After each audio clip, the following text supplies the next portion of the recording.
Check 1 2 1.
So live A, live B.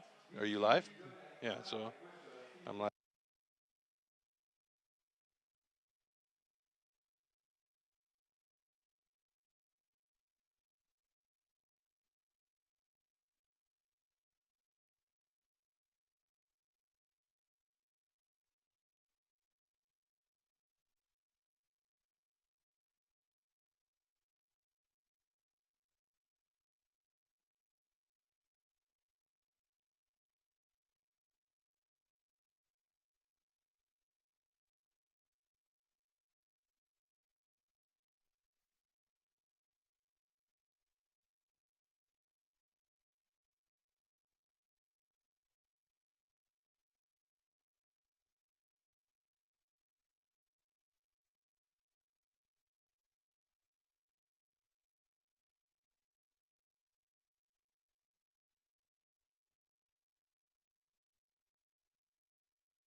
We are Timbersports. United by passion for the sport and competition. We chop down racism and say yes to tolerance. Yes to tolerance. Say ja till tolerans. Yes to tolerance. Yes to tolerance. 是的，理解宽容。Powiedz tak tolerancji. Ja zu Toleranz.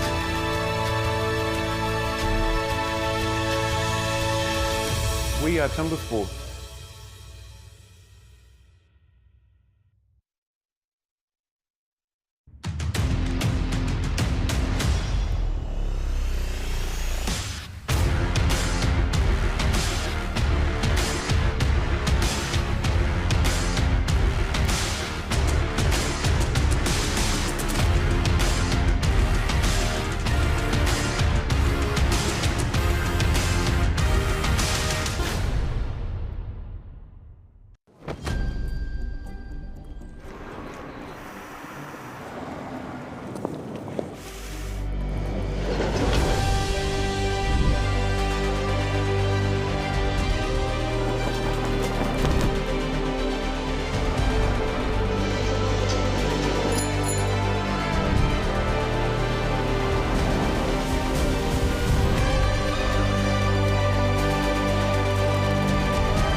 Hello everybody and welcome to Milano Congressi in Bella Italia for the STIHL Timbersports Rookie World Championship 2024, where 12 of the world's finest athletes will be competing for the crown. And one of the finest commentators in the world is standing right next to me, Mr. Troy Mannering. We're in for a big show today, right? Absolutely. We have, as you said, 12 of the best rookie athletes from around the world, 4 coming over from overseas, 2 North American, Australia, and New Zealand. These guys are the creme de la creme, if I may use Italian. Sorry, bad joke. I mean, these guys are the best of the best. They're absolutely going to rock it out there. It's going to be some great action on stage today. I'm really looking forward to seeing what the future of Timbersports is going to do on the stage behind us today. And of course, we want to find out how these 12 athletes made it to Milano, and that's what we're going to show you right now.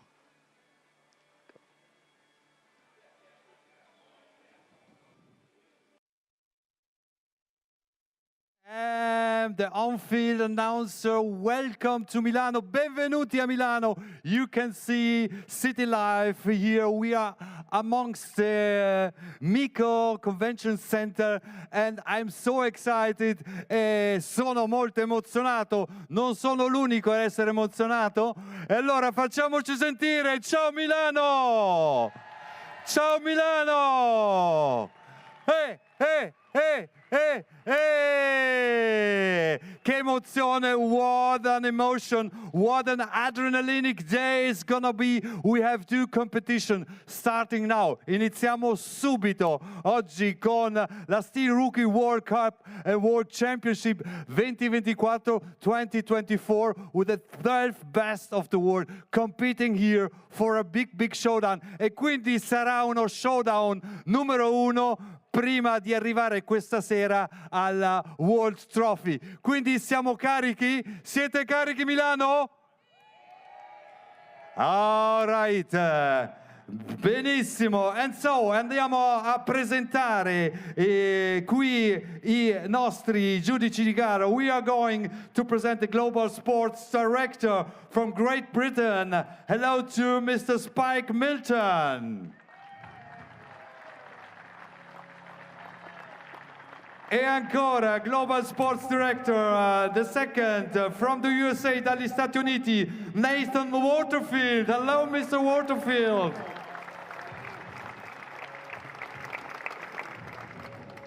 I giudici di gara, the judges from Great Britain, Andrew Hall. Hello, Mr. Andrew Hall. E ancora, giudice di gara, judge from Romania, Radu Kazaku. Benvenuto, welcome. E andiamo a vedere, behind the scenes, dietro le quinte, Competition Control Center, video judge STIHL Jansen and Alberto Corbetta. Benvenuti, eccoli qui. Welcome. All right, bene, bene, bene. Allora, andiamo avanti da scaletta. Following up, ladies and gentlemen, dear audience, we are having the competitors just joining us on stage. Allora facciamoci sentire perché è il momento di presentare i rookie in gara questo pomeriggio. From Australia, dall'Australia, Matt Coffey.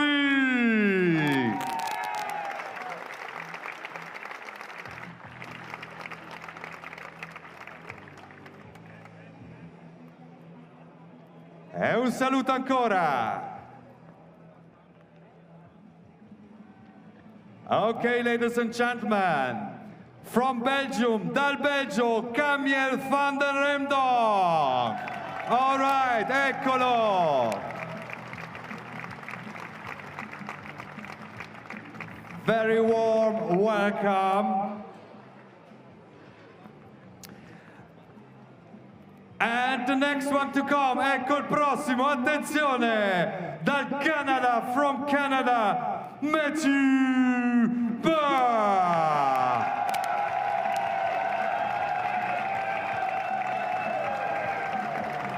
Ok. Eccolo qui, e non è finita. We are going on. The next one. This is Czech Republic, República Checa. Ivan Babuška. All right. E qui l'adrenalina sale, sale, sale ogni momento che passa, ogni attimo che passa. Now, ladies and gentlemen, signore e signori, dalla Danimarca, from Denmark, Ebsen Pedersen. All right, eccolo.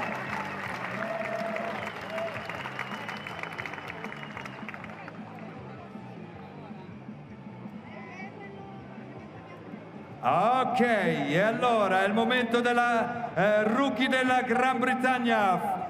From Great Britain, this is Jack Morris. Eccolo qui, rookie britannico che sale sul palco, saluta i giudici e gli altri. Ne abbiamo 12, siamo al numero 7. This is the 7th athlete we are welcoming for Germany, aus Deutschland, Germania, Team Anthofer.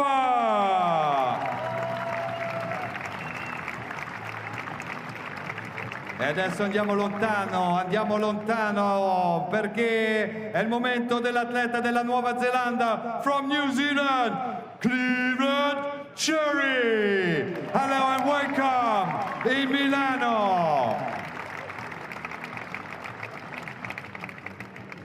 E anche qui il solito cerimoniale, saluto ai giudici, saluto agli altri corridori per avere poi uno accanto all'altro i campionissimi, giovanissimi Next Generation qui prima di partire per questa grande challenge. And coming up next, per la Polonia, for Poland, Mikołaj Growal.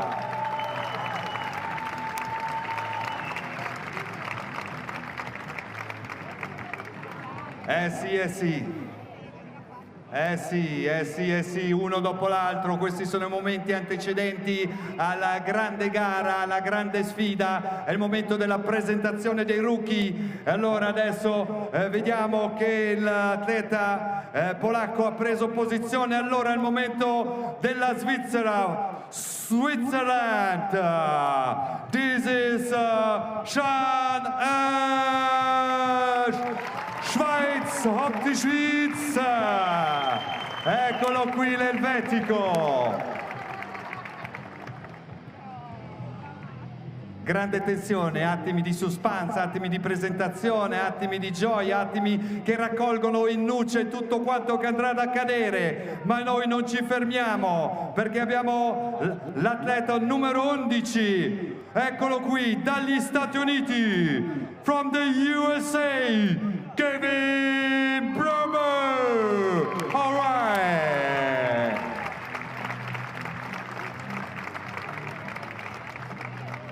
Ecco qui anche i saluti di rito. Yeah. Vi sento caldi, attenzione. It's not over, this is not the end. We are missing just one. E voi sapete, vi state scaldando, vi voglio scatenati, vi voglio ultra scatenati. Allora, attenzione, perché per l'Italia abbiamo Nicola tre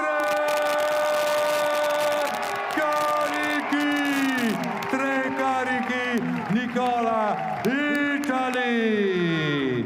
Ecco, salutiamola ancora, facciamoci sentire. And these, ladies and gentlemen, are the rookies challenging one another. And of course, we're gonna following them in the next hour and a half here.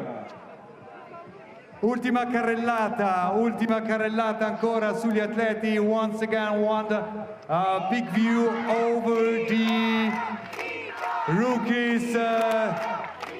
Facciamoci sentire and back to the studio. Ridò la linea allo studio. Well, thank you very much, Carl. It looks like Milano is already going wild, right? They're ready for it. And these athletes, they look like they're ready for the competition. But of course, we want to know, how did they make it to Milano? And that's what we're going to show you right now.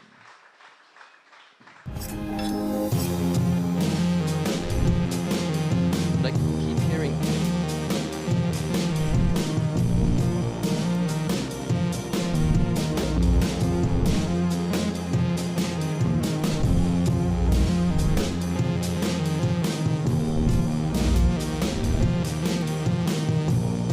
All right, so as you see, we have 12 athletes going to be on stage today. You met them all already. And just briefly, you saw how we got 4 seeded rookie champions from across the waters, and the rest came in through other forms. That's the 12 athletes. And of course, we have 3 rounds and 5 disciplines. And how this all works out, well, we've got a clip for that as well. How about that? Format time.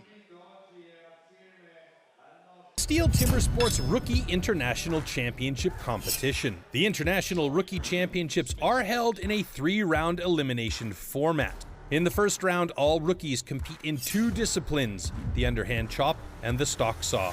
The times achieved will be converted into points upon completion of each discipline. In round 1, a single point difference applies in each event. Thus, the fastest athlete receives points equal to the number of athletes in the competition, and the slowest only 1 point. Any rule infraction will result in a disqualification, and the athlete will receive 0 points for that discipline. At the end of the first round, the athletes with the lowest scores are eliminated. Only 8 athletes make it to the second round. In the second round, the remaining athletes compete in the standing block chop and the single buck for increased points. With 2 points difference between placings, the fastest athlete now receives 16 points and the slowest receives 2. The 2 athletes with the lowest total points are eliminated at the end of round 2. Only the top 6 reach the third round. In the third round, anything is still possible on the springboard, as an increased score of 3 points between positions applies in this final round. The fastest athlete can score 18 points in the springboard. The slowest receives 3 points. The athlete who achieves the highest total score across all 3 rounds is the new champion.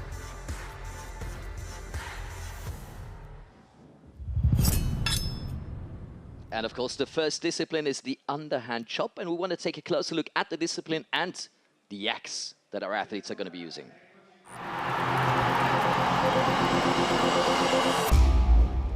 The axes used in timber sports definitely can't be bought at your local hardware store. Made from special steel, the blade is hand-sanded with an angle of 13 to 16 degrees.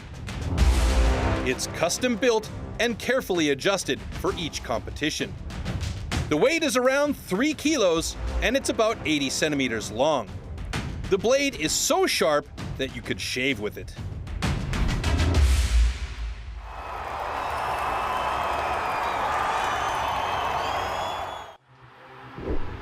Underhand chop. In the past, the underhand chop technique was used to split logs.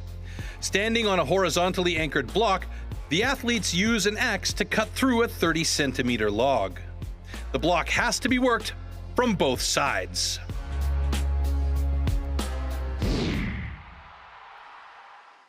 And that means we are ready to take a closer look at the starting list. In Heat 1, we're going to see Matthew Budd take on Tim Anthofer. Yeah, Matt Budd won the 2023 Rookie Championship for Canada, so that's why he qualified through those 4 overseas athletes. Tim Anthofer is an interesting character, though. He's the winner of the Italian Rookie Cup 23, the Czech Rookie Cup 23. He got 4th place at the National Rookie Championships for Germany in 2023. I mean, he is ready to go. He is fit. He is looking very good. Matthew Budd, he's going to have his work cut out for him going up against Tim Anthofer, but I will say that they've got different wood that they're using quite frequently over in Canada, so that's something that a lot of the international athletes have to deal with when they arrive here, slightly harder wood. So let's see how these two guys go up against each other, Matt Budd and Tim Anthofer. Remember, these guys have to cut through that block from both sides, so you'll see them get 7-8 hits on that first side and switch over to the other side and try and get through as quickly as possible. Here we go. Stand to your timber. 3, 2, 1, go! Nice pre-start by Tim Anthofer, and Matthew Budd getting in there with some good pace right away. He's very quick. The axe got a little bit sticky, maybe too much power on that hit, and he switched it over to the second side quickly. Wow. Matt Budd looking good, and this is a very good start for the Canadian. Tim Anthofer on his second side, struggling a little bit with the sticky axe, and Matt Budd is through, and he's got a personal best of 20:43. That is an unbelievable increase, or a decrease on his time. His original personal best was 40 seconds. He murdered that personal best by 19-20 seconds. Unbelievable. Tim Anthofer with a 27:23 on that one. Matt Budd looking fantastic right out of the gate. That's not a bad time at all. No, that's a fantastic time. 20:03 after adjustment. We just got the official check mark here, so that's a really nice time by Matthew Budd. Great job. And our Canadian fan club that's just down below our location here, absolutely turning on the spit there as they are screaming and yelling for him through that heat. That's a great start into the competition, personal bests. Milano is ready, and obviously our athletes are too. And we've got some good wood today. We've been watching the trainings earlier on, the time trials. The wood's been cutting really well, so it's cured beautifully by Bart Janssen and his crew to get this ready for this competition. And I think this could be a very good competition here as we see the final drivers from Tim Anthofer, as Matthew Budd was already through his block. But what a beautiful first set of cuts by Matthew Budd on that first side, and he just popped over. I don't think there was any hesitation for him at all. Oh, and look at the beautiful scenery. That's absolutely fantastic. And we await our second heat, and of course that's going to be a big one because Nicola Tekariki, I hope I pronounced this correctly, the local hero is going to be on stage, and he's taking on Jack Morris. Yeah, Jack Morris is an interesting character. I like this kid. He's got a lot of skill. He's struggled a little bit with injuries the last couple of seasons. Nothing major, you know, mostly it's just elbow, wrist, those kinds of things. But I talked to him earlier, he says he's feeling good, he's feeling healthy, he's feeling fit. So this should be a really good battle. Tail of the tape actually has a slight advantage going to Jack Morris, who holds the rookie national record for Great Britain. Yeah, but we've seen the support of the Italian fans, and that has been amazing, even though the competition hasn't even started yet. So I would say anything and everything is possible in this heat number 2.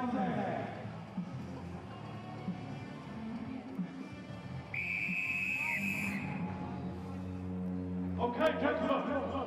Athletes, ready. Stand to your timber. 3, 2, 1, go! All right, right away, Tregariki got a little bit of a sticky axe, and Jack Morris is getting in there with speed. He's got pace. He's going to be over to the other side fairly quickly, I believe.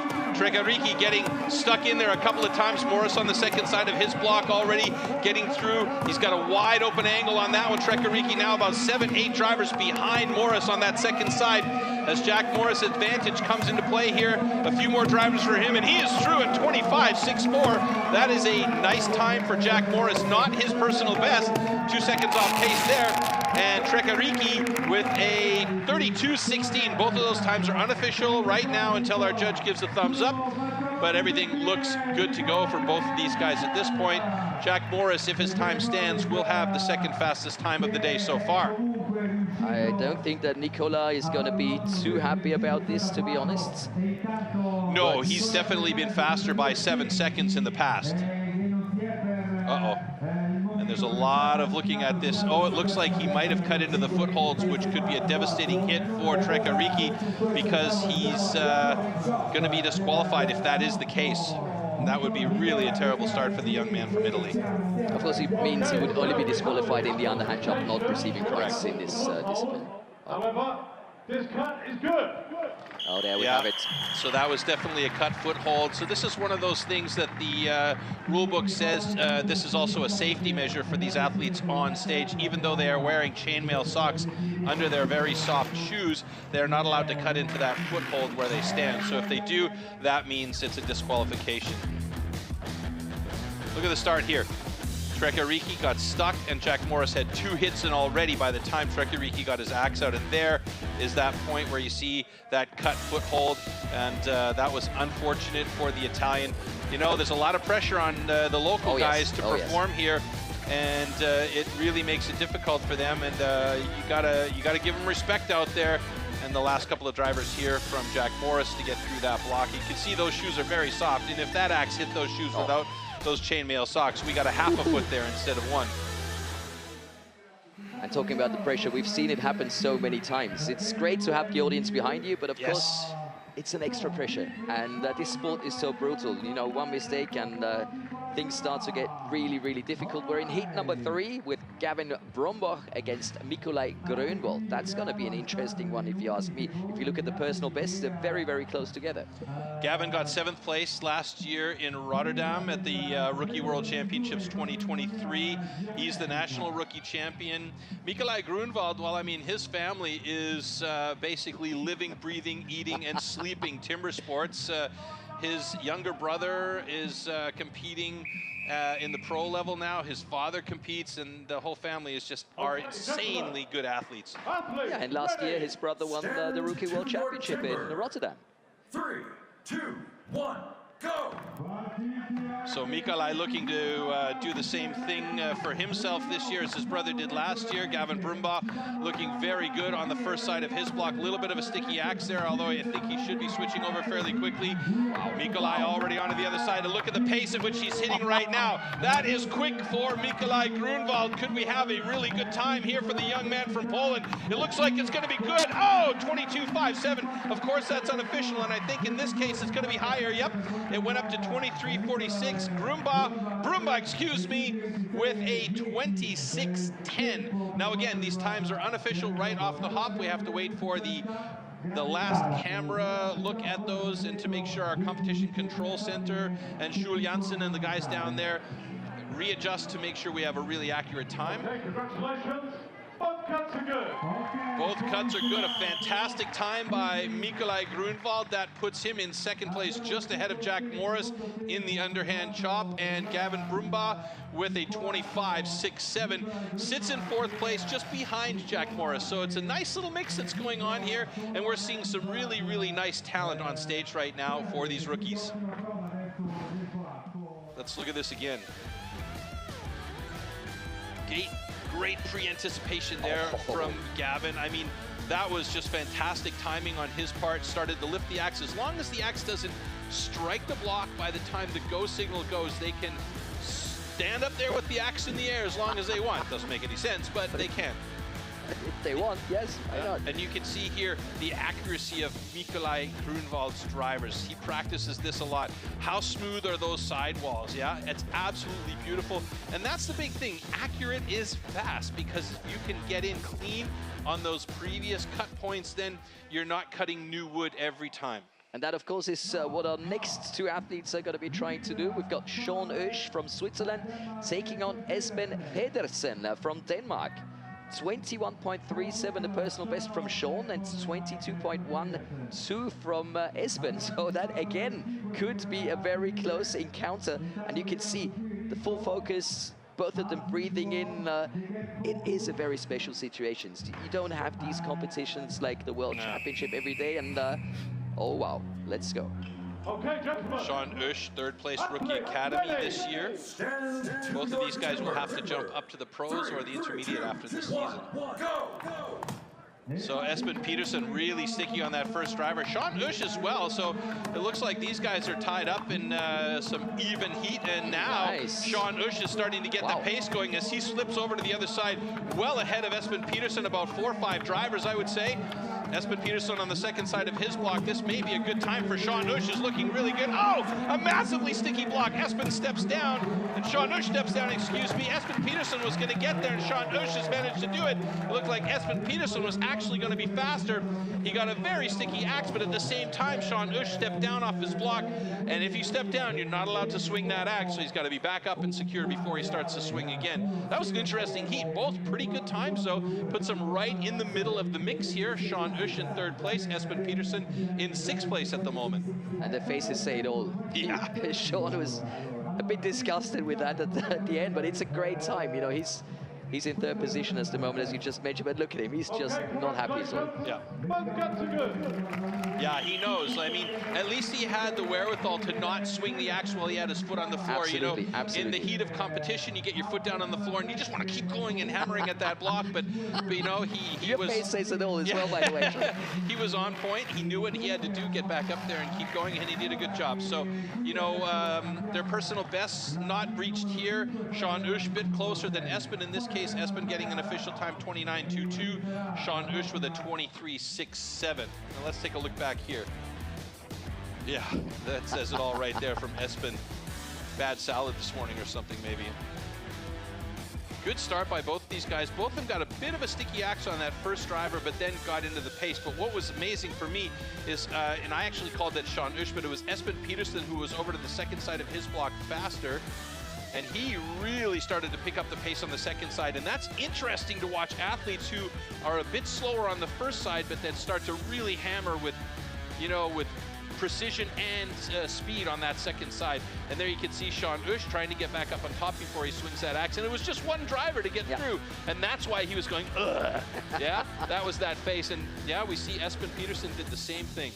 So there's heat number 5, Ivan Bambushka taking on Camille van Remdonk, and talking to a lot of the athletes. Many of them said Camille is one of the guys to watch in this competition. Well, absolutely, and if you look at the tail of the tape here, the national record for the rookies is held by Camille van Remdonk, who is a multi-sports athlete. He competes in track and field, throwing the javelin as well, and he is a very fit young man. And to look at him, you would think, yeah, okay, nice, you know, teenage kid, 17 years old, hanging out. He's the same age as my boy, you know. But this kid is an absolute beast. He's a fantastic athlete, and the way he cuts, you'll see. Watch. Okay, gentlemen. Athletes, ready. Stand to your timber. 3, 2, 1, go. So right away, Camille van Remdonk getting into it. Ivan Bambushka, same thing. I mean, this guy's got a lot of talent. The thing is, Ivan Bambushka is a strong young man, and he got over to that second side. And now look at them pick up the pace here. Both of these guys really going for it. Who's going to get through there first, Van Remdonk or Bambushka? It's going to be Bambushka with a 25.6. Can you believe it? Oh, wow. I'm actually blown away here. Camille van Remdonk, I think he didn't do enough work on that first side and went a bit too wide on the second side, but that run from Bambushkar was amazing. That was picture perfect from him. Wow. So Matthew Budd from Canada still holding the top spot, but we do now have an official time from Ivan Bambushkar. That's 20.22 seconds. So that means he's sitting in second place, just ahead of Nikolai Grunwald. And Camille van Remdonk, middle of the pack here so far with 5th place as we get ready for our next 2 athletes. This should be a very interesting heat here. Cleveland Cherry from New Zealand is one of those guys that everybody's kind of looking at and going, yeah, he is the next New Zealand athlete to take the step onto the international stage. But let's watch this replay here first. And there you can see those drivers from Camille van Remdonk. Huge chip that was just hanging there in the way of every hit. And that can be a problem. You want to get those things off that block so they're not in the way, because everything that's in the way of your axe on the swing down slows down the efficiency of the cut. And you can see here just hanging on by the toenails to keep that those feet on the block. You can see here really nice accurate drivers on that second side, but I think thought he looked so good at the beginning of the second side. He looked fantastic, but you can see he starts to get a little bit wild on that second side, gets a little bit steppy, and Ivan Bambushkar just with a really nice clean finish there. Good job by both those guys though. Nice time. Absolutely. Only one more heat missing, and that is Cleveland Cherry taking on Matt Coffey. And you've mentioned it, that could be another cracker and could lead to some changes in the top 3. Yeah, I mean, the Australasian battle here with Cleveland Cherry from New Zealand and Matt Coffey from Australia. At the moment, both of these guys are real close together in their national, in their best times, 15.85 and a 15.03. Cleveland Cherry with the national record for rookies for New Zealand. And he does have a little bit of international experience as well. We saw him last year. And he's the kind of guy that stays so calm and focused all the time. He's also the 3-time national rookie champion. Here we go. 3, 2, 1, go! Look at the pace here. This is so typical for Australia. And Matt Coffey just going at it. He switches over to the other side. 1 stroke ahead of Cleveland Cherry. And look at that. The pace is increasing on the second side. It's unbelievable. Oh my God! That's a season's best, personal best. 14.52. And stays calm as a cucumber. That's unbelievable. Wow, what a heat there. Both those guys, their times will definitely go to the top 2 positions. But Matt Coffey, holy smokes, folks, a 14.52. Personal best, season's best for the young man from Australia. Wow. And Cleveland Cherry was right there with him with a 15.99. Only a few hundredths of, wait a minute. No, after adjustment, Cleveland Cherry also has a personal best of a 15.76. Fantastic heat for those 2 guys there. Amazing run. And we have 2 new guys at the top of the list. Matt Coffey taking the full 12 points in this discipline on top of that list with a great time. Cleveland Cherry and Matthew Budd in 2nd and 3rd places. And all those 3 guys on top have personal best. So that is an amazing result. And our underhand chop is done and dusted with some excitement already in the heats. Crazy start into this competition. And I mean, the quality, we're hopefully going to get some slow-mos now coming up. Yeah. There's the crew cleaning up the stage. They're doing a great job, by the way. Always. So look at this. Both these guys bang on those first drivers. We're almost in sync with each other. You can see Matt Coffey. This is the closer feet to our picture there.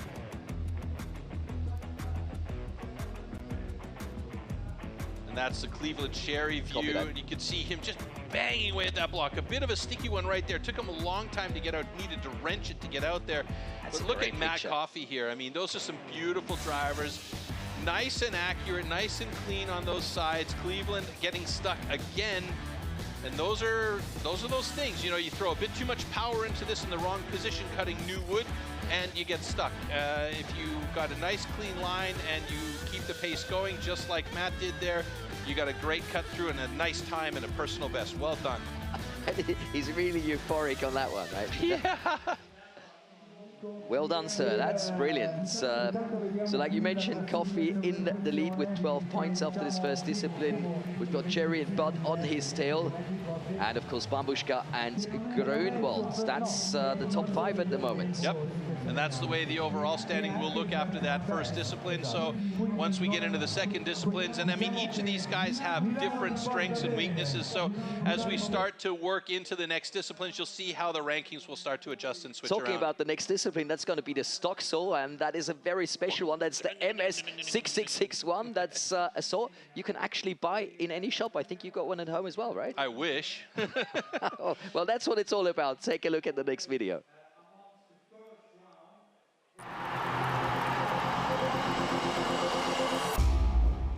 The STIHL MS661 CM stock saw is used in STIHL Timbersports as the ultimate test of operator skill. Designed for the toughest jobs in forestry, it produces approximately 7.3 horsepower, has a displacement of 91.1 cc, and weighs 7.4 kilograms. To ensure evenly and fairly matched saws, professional steel technicians prepare and test the saws before each competition. Stock saw. After the starting shot, the contestants have to cut 2 wooden discs, so-called cookies, within a 10-centimeter mark, one downward and one upward. The attempt is only valid when both discs have been cut off completely and within the marks.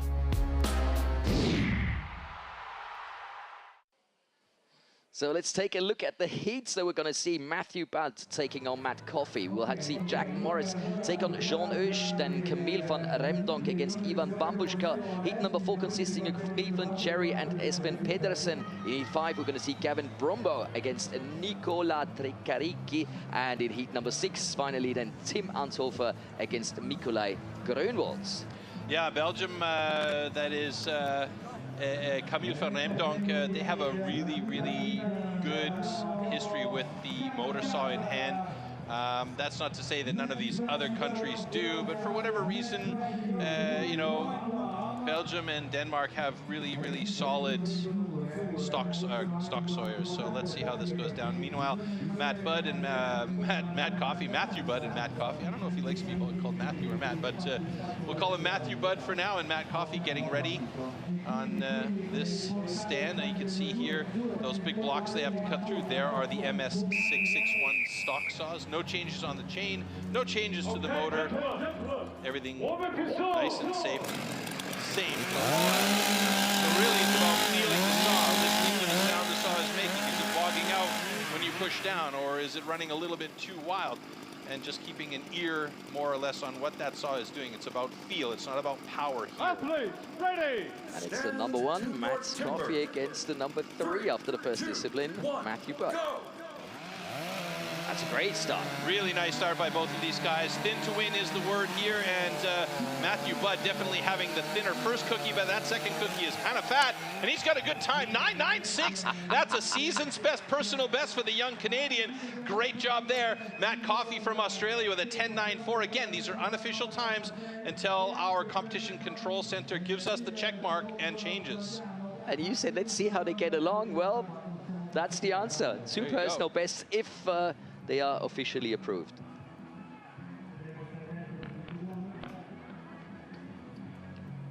We're lucky we have the... Nice.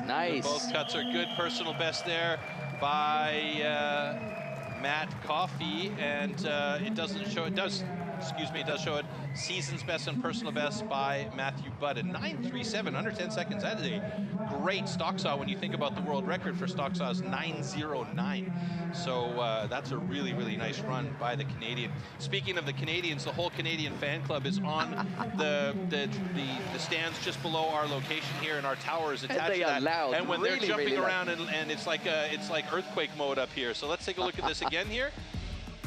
So really nice quick start right there. Saw gets going.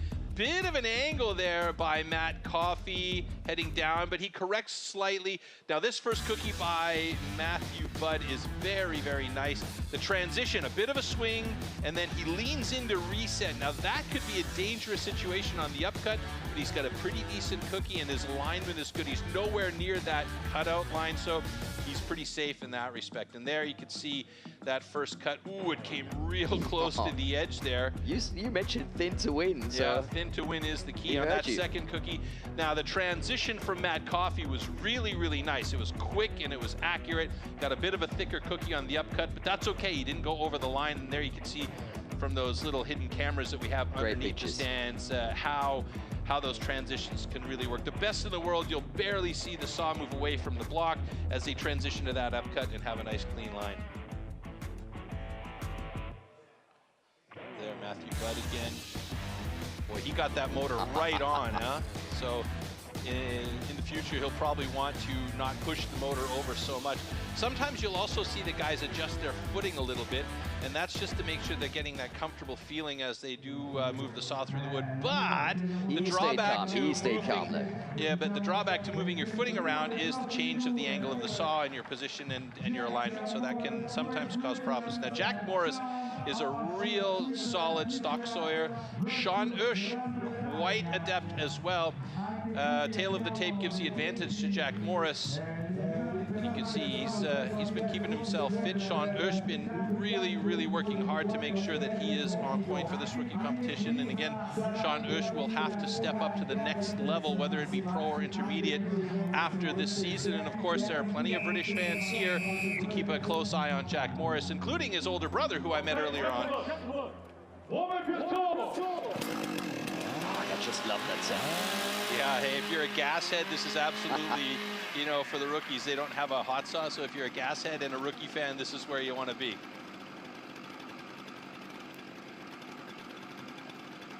Athletes, ready! Stand to your timber. 3, 2, 1, go!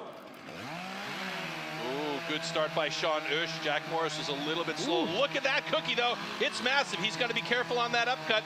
Sean Ush looking good on his upcut. Jack Morris is quick on the upcut. Oh, wow! How close is that? Bang on the numbers, 11:59 to 11:71. And I almost went through the floor here in our tower.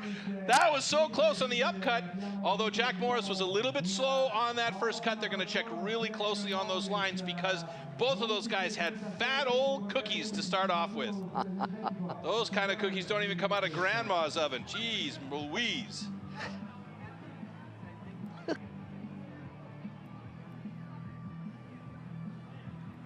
Okay, congratulations. Both cuts are good.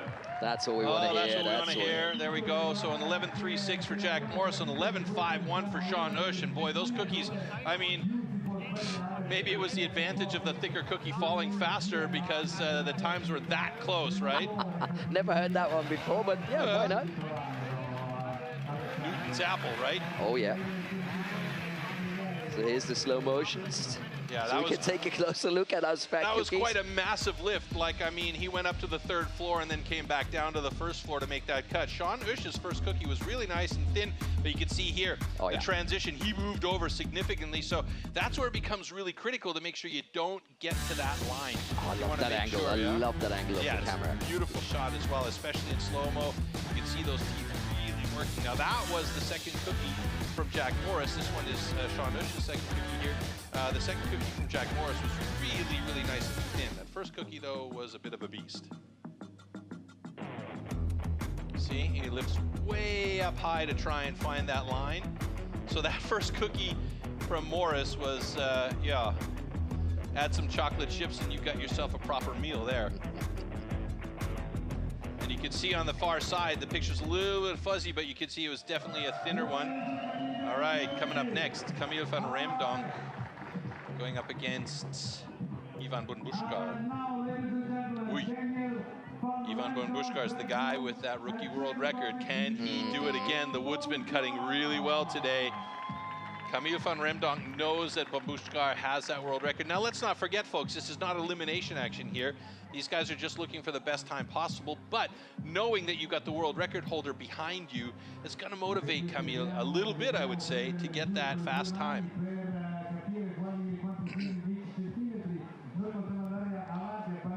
ending up 7th in the underhand chop. I'm sure Camille wants to do better in this one. Yeah, absolutely. He's going to need to pick up the pace, literally.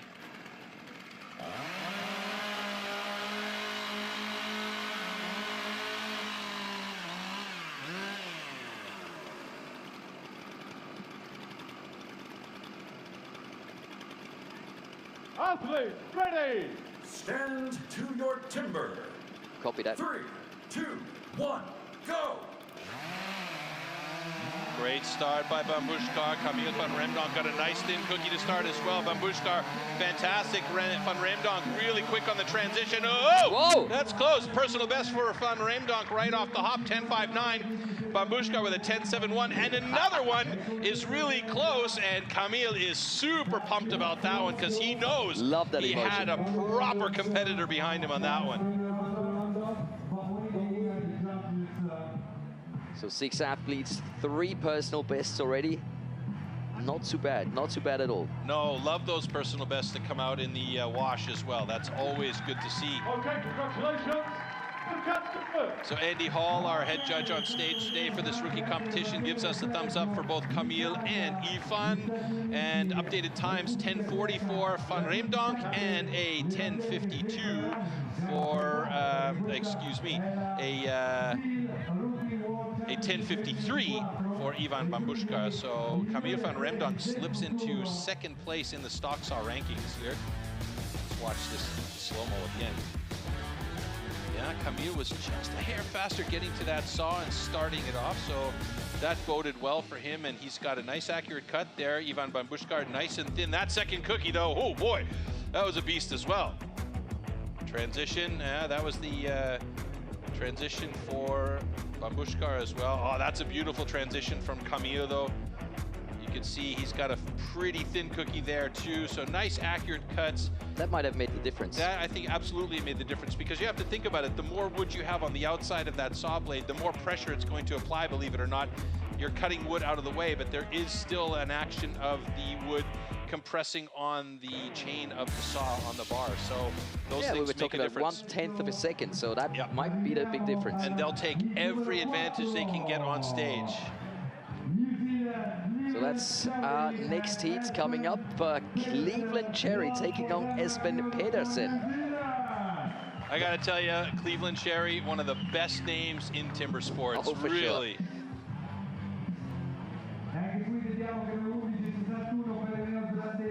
And he's making a name for himself in timber sports as well. Oh yes, oh yes. Yeah, as I mentioned, Cleveland's 3-time national rookie champion. Espen Pedersen watched, or not watched, I saw him in the catering. Warm up your soul. Salad. Yeah, of course. A little bit of bread, make sure he's got some food in there, but not too much. You don't want to be heavy on these competitions. And it is the World Championships. That Athletes, ready! Stand to your timber. 3, 2, 1, go! Oh, Espen Pedersen with a very nice start there. That is a fat first cut, though. He's got to be careful on the second one. Oh, he's got to reposition. That may be a problem for Espen Pedersen. On the upcut, he is a little bit slower than Cleveland Cherry. He had to reposition that saw. Now, what's critical here is, did he cut off enough and then reposition enough to make sure that he has a complete cookie? If he leaves a portional cookie on the floor, that means it will be a disqualification. So the judges will go and look. They'll see if they can find the piece and put it back like a puzzle, but it doesn't look like it in this case. Andy Hall throws the flag, and that means we're likely to have a disqualification for Espen Pedersen. That is unfortunate, our second disqualification of the day. And but it looks like we're going to take a closer look because it's under review. I think so too, because he came up and he tagged, and then he had to readjust to make sure that he could get that cookie complete on the deck. So they will have a look at it. They'll look very closely at everything. They're also discussing, oh, it looks like they're discussing Cleveland Cherries as well. Ooh, this could be interesting. Yeah, that doesn't look like a complete cookie there for, oh, that's 2 flags on the play. That seldom happens here. So that would be a rough slap in the face for both Espen Pedersen and Cleveland Cherry. So they are going to go to video review on these. Now this is one of the reasons why we have all of these different cameras all over the stage. So you can see there's the small cameras we see those underside shots from. There's also slow motion cameras that are up on the different light pylons around the stage that are focused on certain portions of the stage. And those cameras are super high speed cameras. So right now they are going to the video review and going to give us the update as soon as they get their information here. But that would be unfortunate if both of these guys had a DQ because of a cut line or an incomplete cookie. But if the cookie leaves the log and it is complete, but just lands on the ground and then loses a piece, it would still be if that happens, and if they can get that piece and put it back into place, or if they see that that's what actually happened in those high-speed slow-mo replays, then that will count. But it has to leave the block as a complete cookie. So if you've got an absolutely amazingly thin cookie, there is a high chance that it hits the deck and breaks, but that would still be counted as a complete cookie as long as it's not cut over the line. Oh, we've got some tension music so coming in. So we made a video check. We had disqualification on stand B for an incomplete disc. However, after a secondary video check, the cut is good. Wow. Well, Cleveland Sherry, sweating bullets there, got a good cut. Unfortunately for Espen Petersen, it's an incomplete cookie. And I think if we see in the review, you'll see on the transition to the upcut, Espen tagged the block and then had to come back in and reposition and didn't have the right position. Watch here. So it drops, he tags the block, cuts it out, and then he's got to reposition, and he didn't reposition over far enough because he was risking, if he goes over too far, to hit that blue line and cut the line. So he had like a double-edged sword, literally there, you know? Yeah, they have to decide within milliseconds. Yeah, that's and you can not see an easy task. It was the same situation for Cleveland Cherry. He didn't tag the block on the way up, but he felt like he wasn't getting the right position, and then repositioned the saw, and that's why they were looking to see if he cut the line. But the review was okay for him, so he got lucky on that one. And you could see the angle of Espen Petersen's cut as well. As he came up, he started to move in towards that line. So it was a really risky cut for Espen Petersen all around.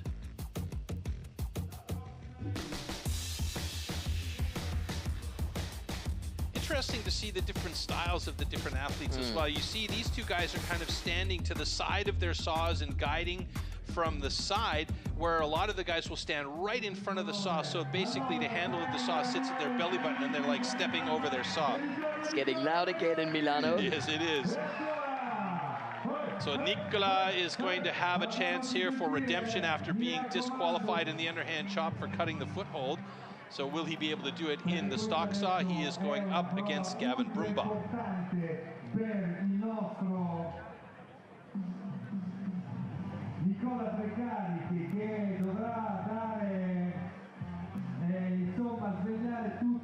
So hopefully the Italian athletes will be able to collect his first points of the competition.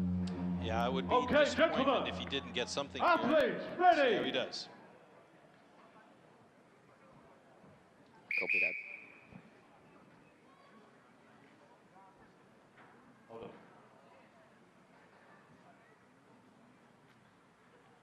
Restart, yeah. Problemi tecnici.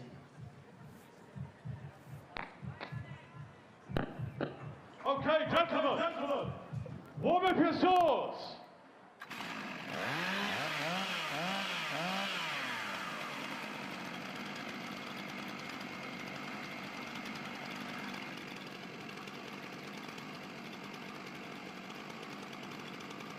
Athletes, ready! Stand to your timber. 3, 2, 1, go! A lot of bouncing before the start by Nicola.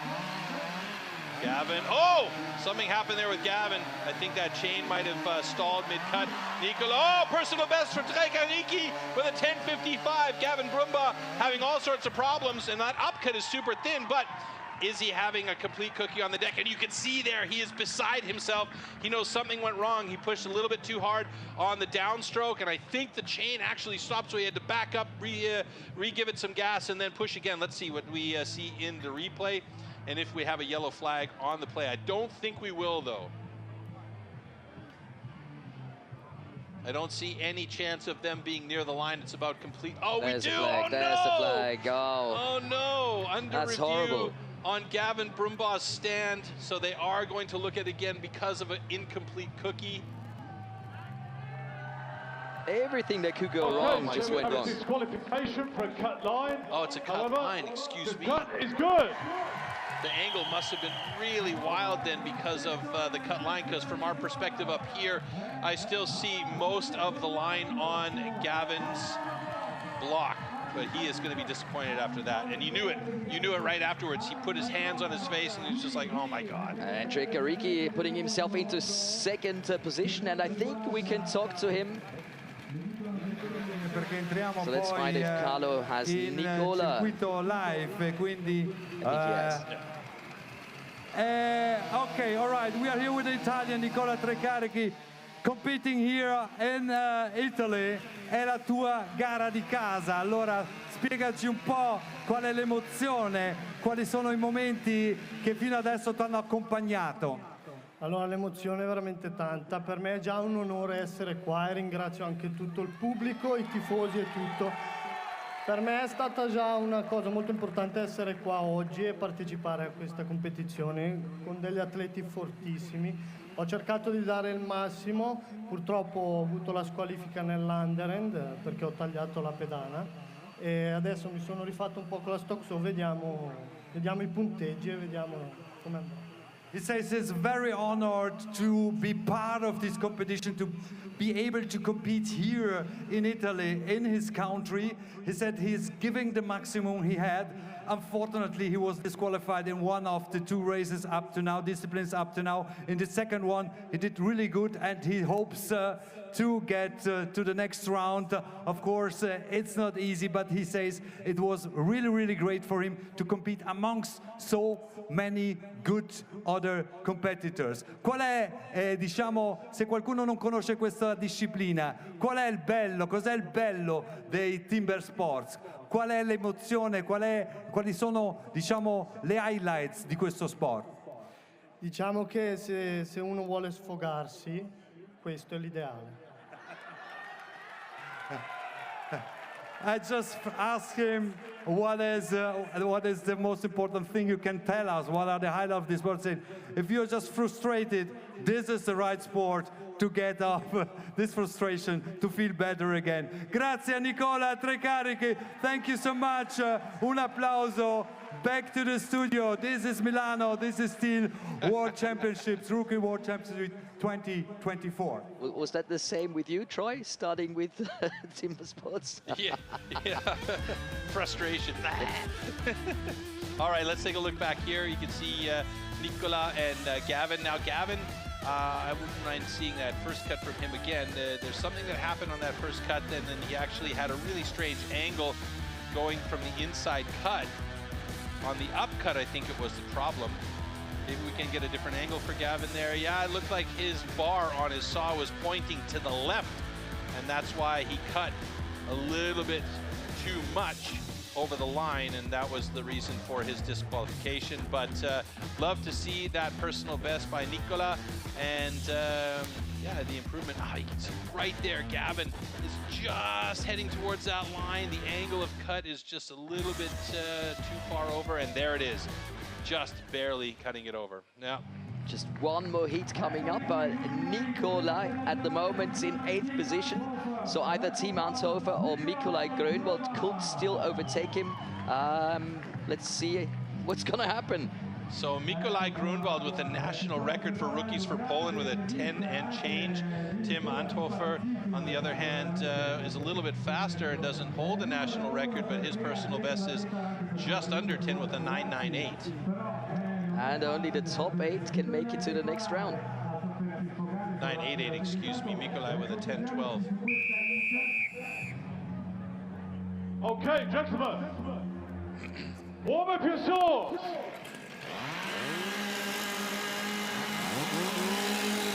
Ah, look at that scenery.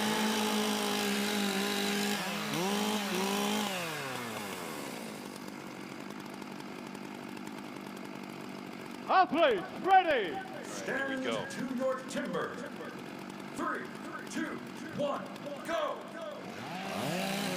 Oh, very slow start by Mikolaj Grunwald. Tim Anthofer with a massively cut first cut. Grunwald trying to get that second cut quick. Oh my goodness, and he was very fast. Mikolaj Grunwald's got to go back, however, and recut another cookie because he's got an incomplete cookie. And could he have gone over the line? Oh, he sees it too. He knows he's got to cut over the line, and that means it's probably going to be a DQ for Mikolaj Grunwald. Tim Anthofer, I didn't see that second cookie clearly for him, but it looked like that first cookie was a massive thing. Let's see here. Yeah, we've got a flag on that side for Mikolaj Grunwald. Yeah, you can see that first cookie there was just a bit too thin. And you can see what you said earlier. The parts are there. Perhaps he could have gotten away with it, but he didn't want to risk it. He went back and cut a third cookie. That slows down his time and everything. And yeah. However, this cut is good.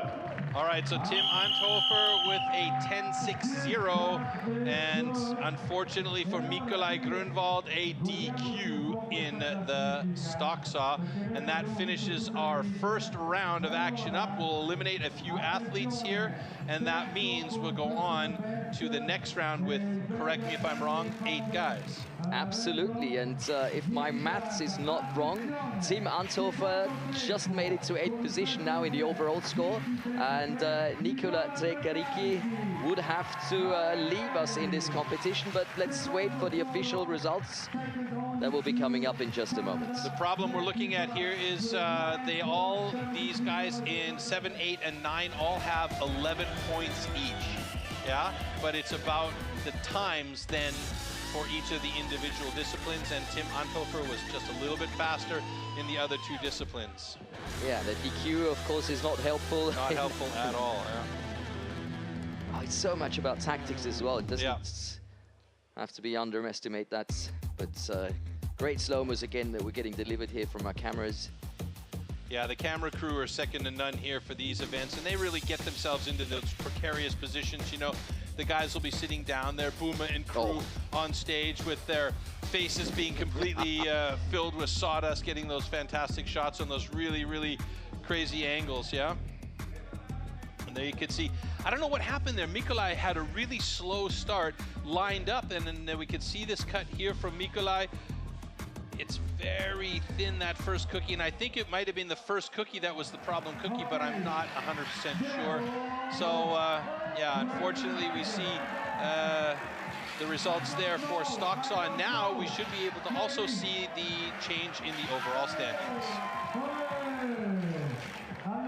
Let's not forget, we're taking the top 8 athletes into round number 2. And look at the number of personal bests that we got to see.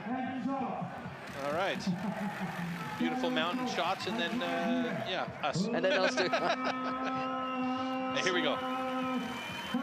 So there we have it. In round 1, points are being added together from Underhand, Chop, and Stock Saw. And yeah, we've got Bud Coffee, Bambushka, Van Remdonk, Cherry, Ursh, Morris, and Anthofer, just like I said before. Trecaricchi just falling out of this, having the 11 points that Morris and Anthofer also has, but with the DQ, of course, a slower overall time, and that's why we have to say goodbye, and that is a bit sad, if I may say so. Absolutely, and actually I'm quite surprised to see Mikolaj Grunwald go out, and I'm also quite surprised to see Espen Petersen go out. But I mean, that's what's happening these days. You know, 5 years ago, the rookies would have been all over the map with their skill levels. Now they're so close together, it's literally millimeters and milliseconds that are making the difference between these guys getting into the next round and being eliminated, like we see. 4 absolutely fantastic athletes will have to now sit there and watch their compatriots on stage and do their thing. And this gives us the chance to relax, to breathe, and have a short commercial break before we return for round number 2.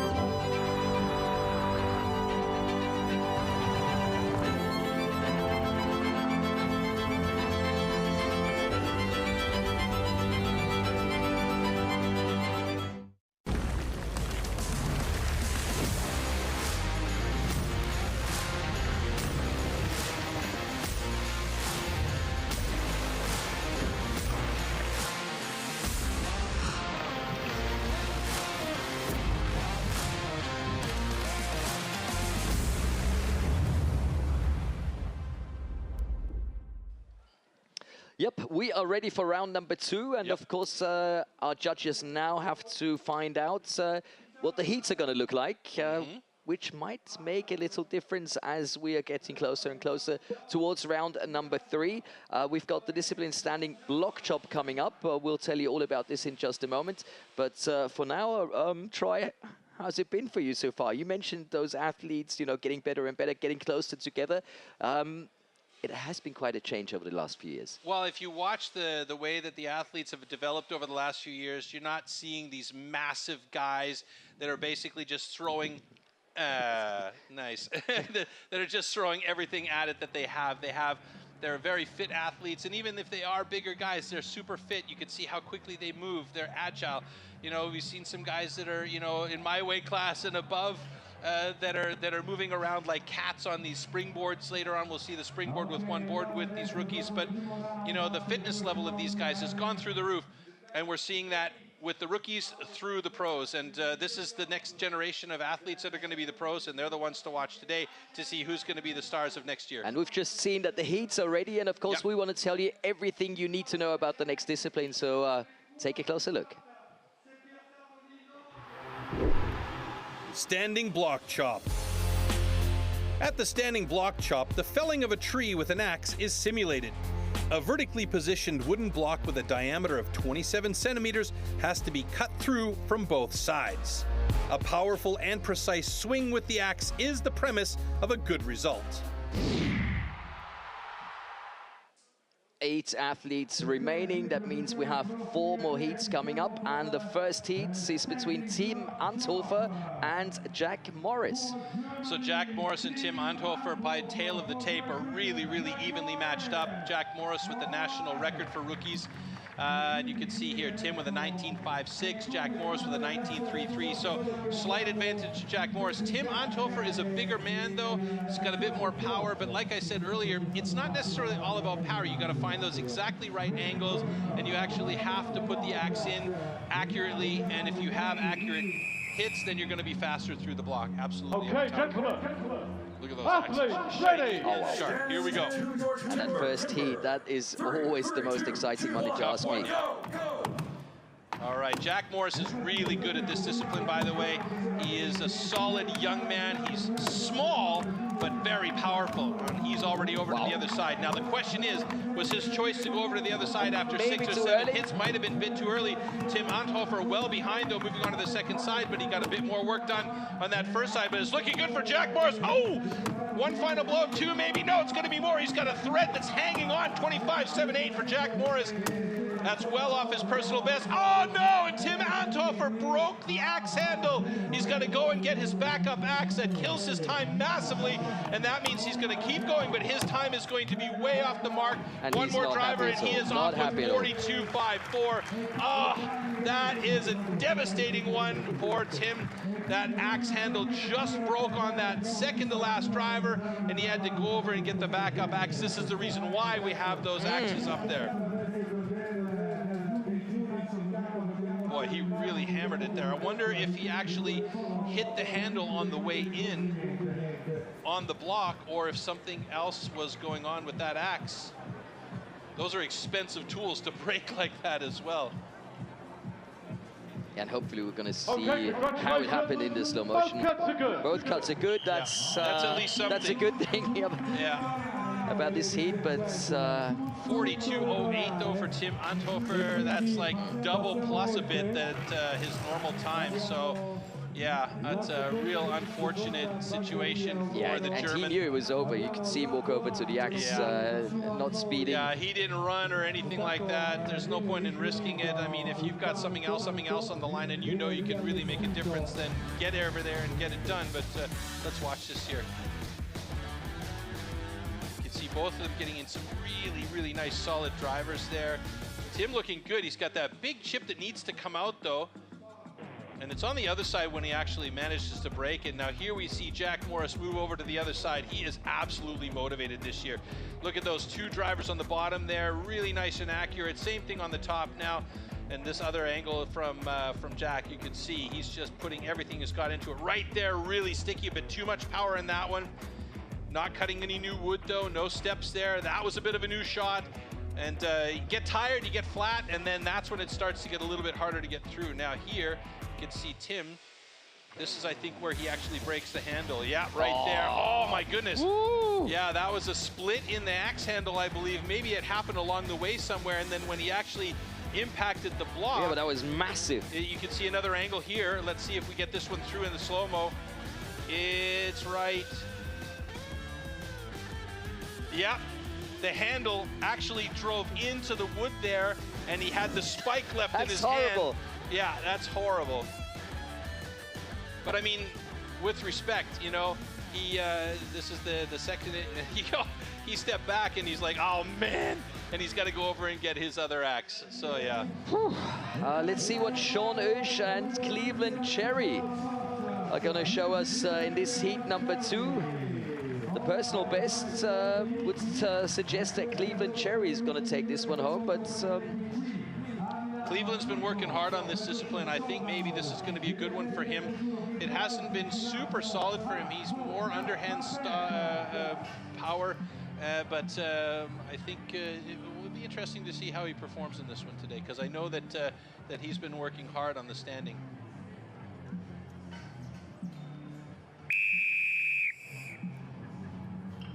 Okay, gentlemen. Athletes, ready. Stand to your timber.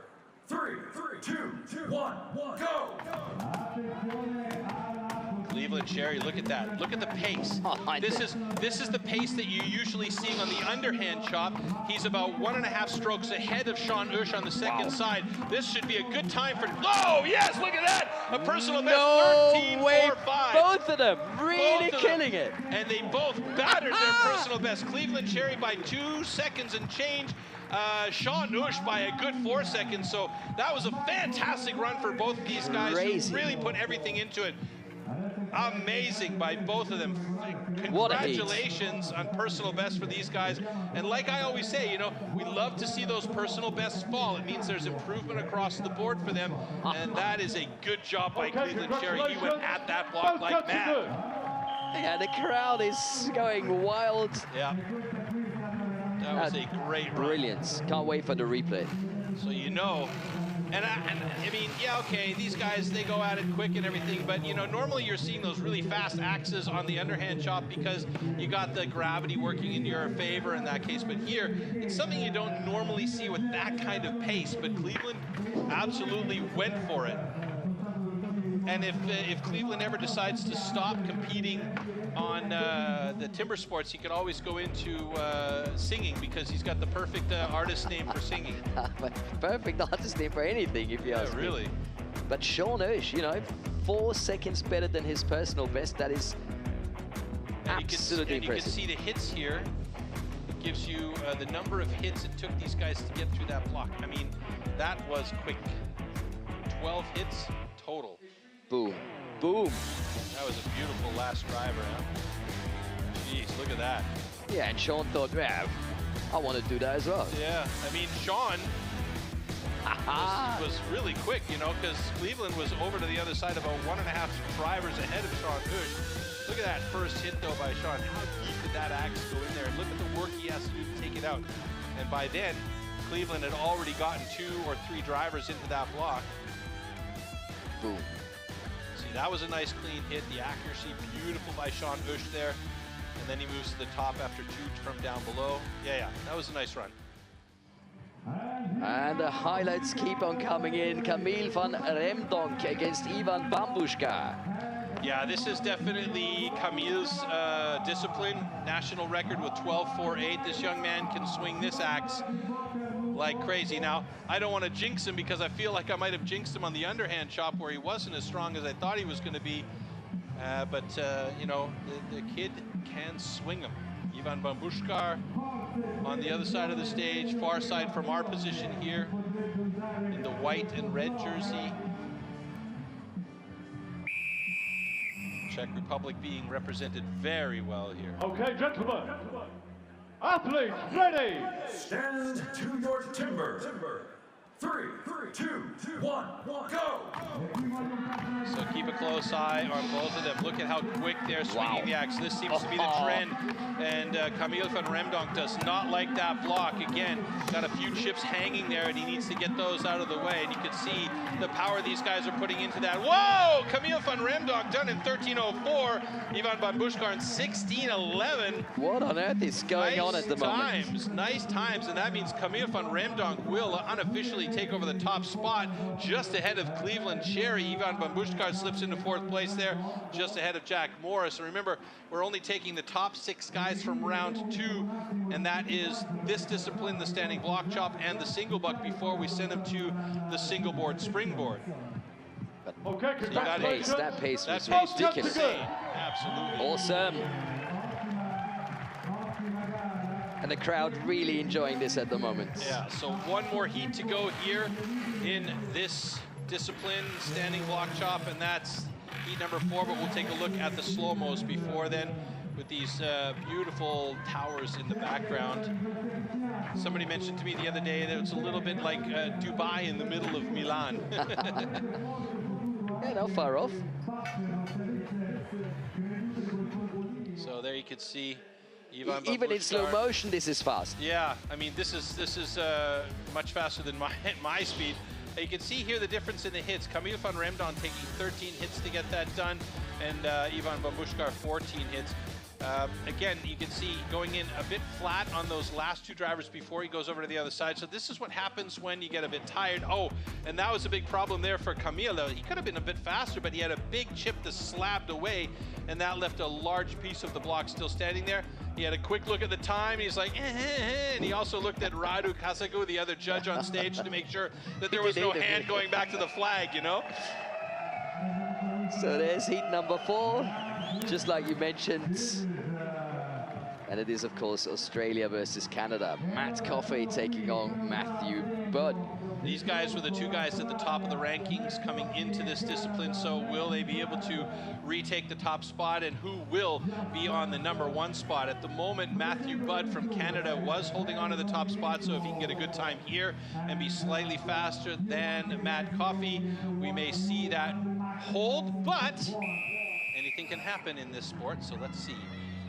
Okay, gentlemen, athletes ready. Stand to your timber. 3, 2, 1, go! So right away,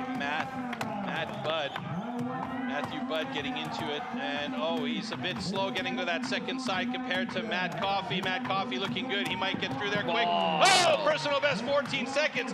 Matt Budd still working on that second side. He slipped through that one. He's got to really work on that one thread that's holding on, a 23.3. So he improves significantly over his previous personal best time of 27, but not quite fast enough. So I believe Matt Coffey should take over the top spot in the overall standings here after the standing block chop. Oh yeah, and the time, I'm looking at that right now.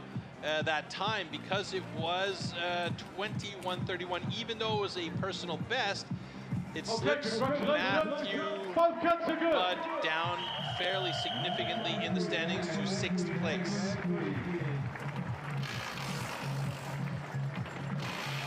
So if our maths is correct, in the overall standing, that would put Matthew Budd into 4th position, and Matt Coffey staying on top with 33 points. Excuse me, I lied, not 6th, 4th. You're absolutely correct, but I'm not a math guy, so there you go. Yeah, but he's 6th in the standing block chop, so you're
And one thing is for sure, the top 5 athletes are very, very close together.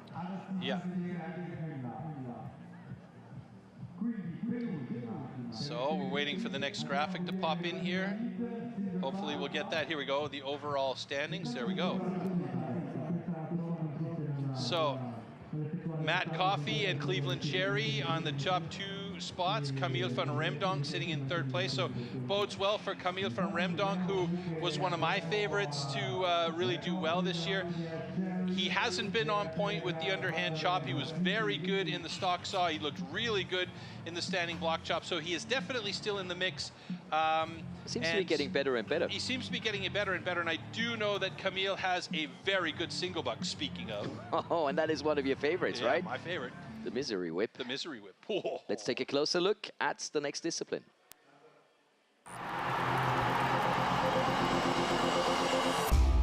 The 2-meter-long cross-cut saw used for the single buck discipline is made especially for competition. A series of consistently patterned 10-centimeter-long teeth are cut with a laser on one side of the saw and then hand sharpened. Saw teeth are divided into 2 types, cutters and rakers, just like on the old-school saws. The saw weighs about 5 kilos and its base price starts at around 1,500 euros. Single buck. The single buck is a one-man saw about 2 meters long. With this, the athletes have to cut off a complete disc of a 46-centimeter thick wooden block. The perfect interplay between rhythm and strength is the key to success.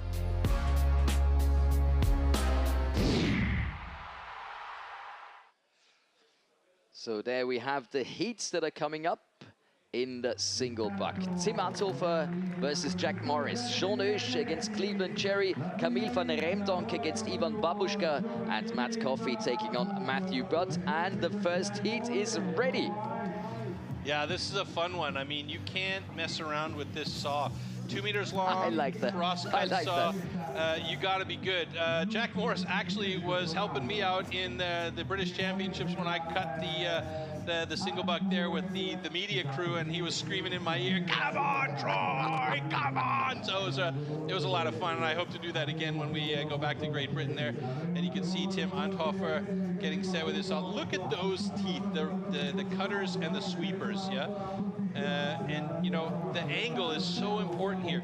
If you angle that saw even slightly, it will hook up on the edge of the wood and stop abruptly, and then it is a bear to restart. So you don't want to have that thing stopping at all. You want to keep that thing flowing, and you want to keep movement on that saw. It's like a dance with a deadly piece of material. Okay, gentlemen. Athletes, ready. Stand to your timber. 3, 2, 1, go! Oh, very nice start by Jack Morris there. Tim Anthofer, it took him a little bit to get started, but Jack Morris is using that saw really efficiently. Very nice cut so far for Morris as he's just passing the 10-second mark, and he gets a season best, personal best 11.36. Morris ripping it, and a personal best of 15.99 for Tim Anthofer. Great job by both of these guys, first of all, to get those PBs, but Jack Morris absolutely blisteringly fast. And 2 different styles here as well. You can see Tim Anthofer a little bit shorter on his cuts, but quick, and Jack Morris using the entire length of that saw to really be efficient. Both cuts are good. And Anthofer, if you wouldn't have had the hiccup at the beginning, you would have been fast. You would have been much faster, I think. I mean, you could also count that little hookup and start hiccup, as you said, as maybe 1 to 1.5 seconds, right? So that's a difference maker in a big way.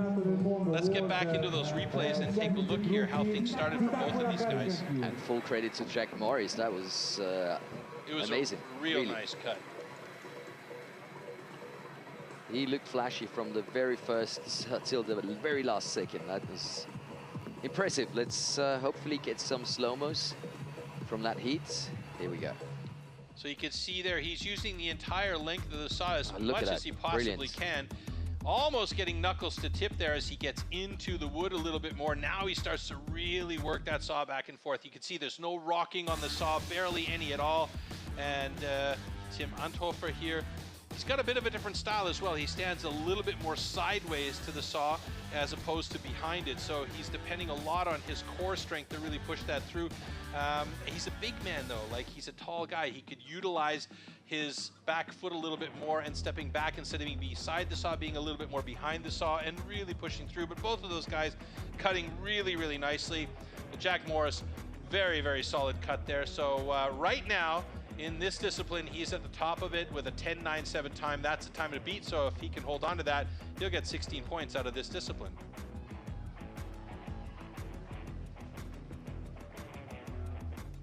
Again, we should remind all the people out there that we are not eliminating athletes from each of these disciplines in these head-to-head heats. It's only about getting the best time possible. And did you see his bicep? Oh, yeah. These guys are fit. They're very fit. Now, Cleveland Cherry is pretty strong in this discipline. His personal best at 25.9, not quite close to Sean Usch's, but again, you know, I mentioned that Cleveland's been working on all of those disciplines where he wasn't feeling super, super solid, and I can guarantee you that Cleveland is going to have a much better run here than his 25.9 time if he keeps everything on pace the way that he's been training.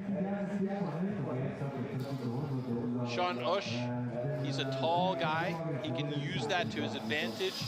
He's got a lot of power, so he can really, really have that. And I mean, he seems to almost be, I don't know if I would want to say a natural talent when it comes to the single buck, if that's even possible. But he's a solid single sawyer, definitely.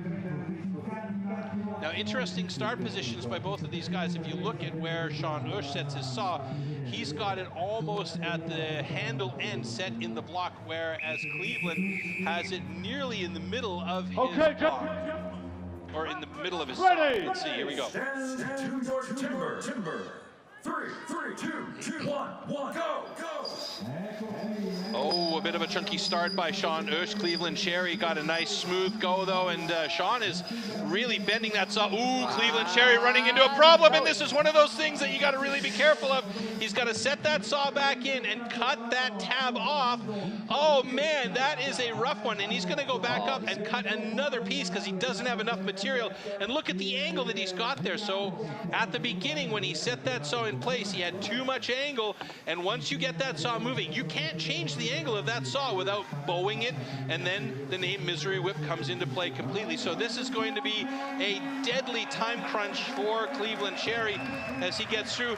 Look at how smooth and easy that cut was there for him, but unfortunately he broke it off, tabbed out, and then he had to reset because he didn't have enough material to cut that little tab off. And that's one of the risks with this saw, is if you push too hard and twist it a little bit to try and readjust the angle, you break off the top part of the cookie. And he didn't have much of a choice, did he?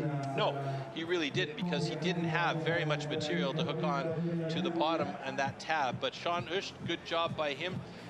13.53, so no personal best there.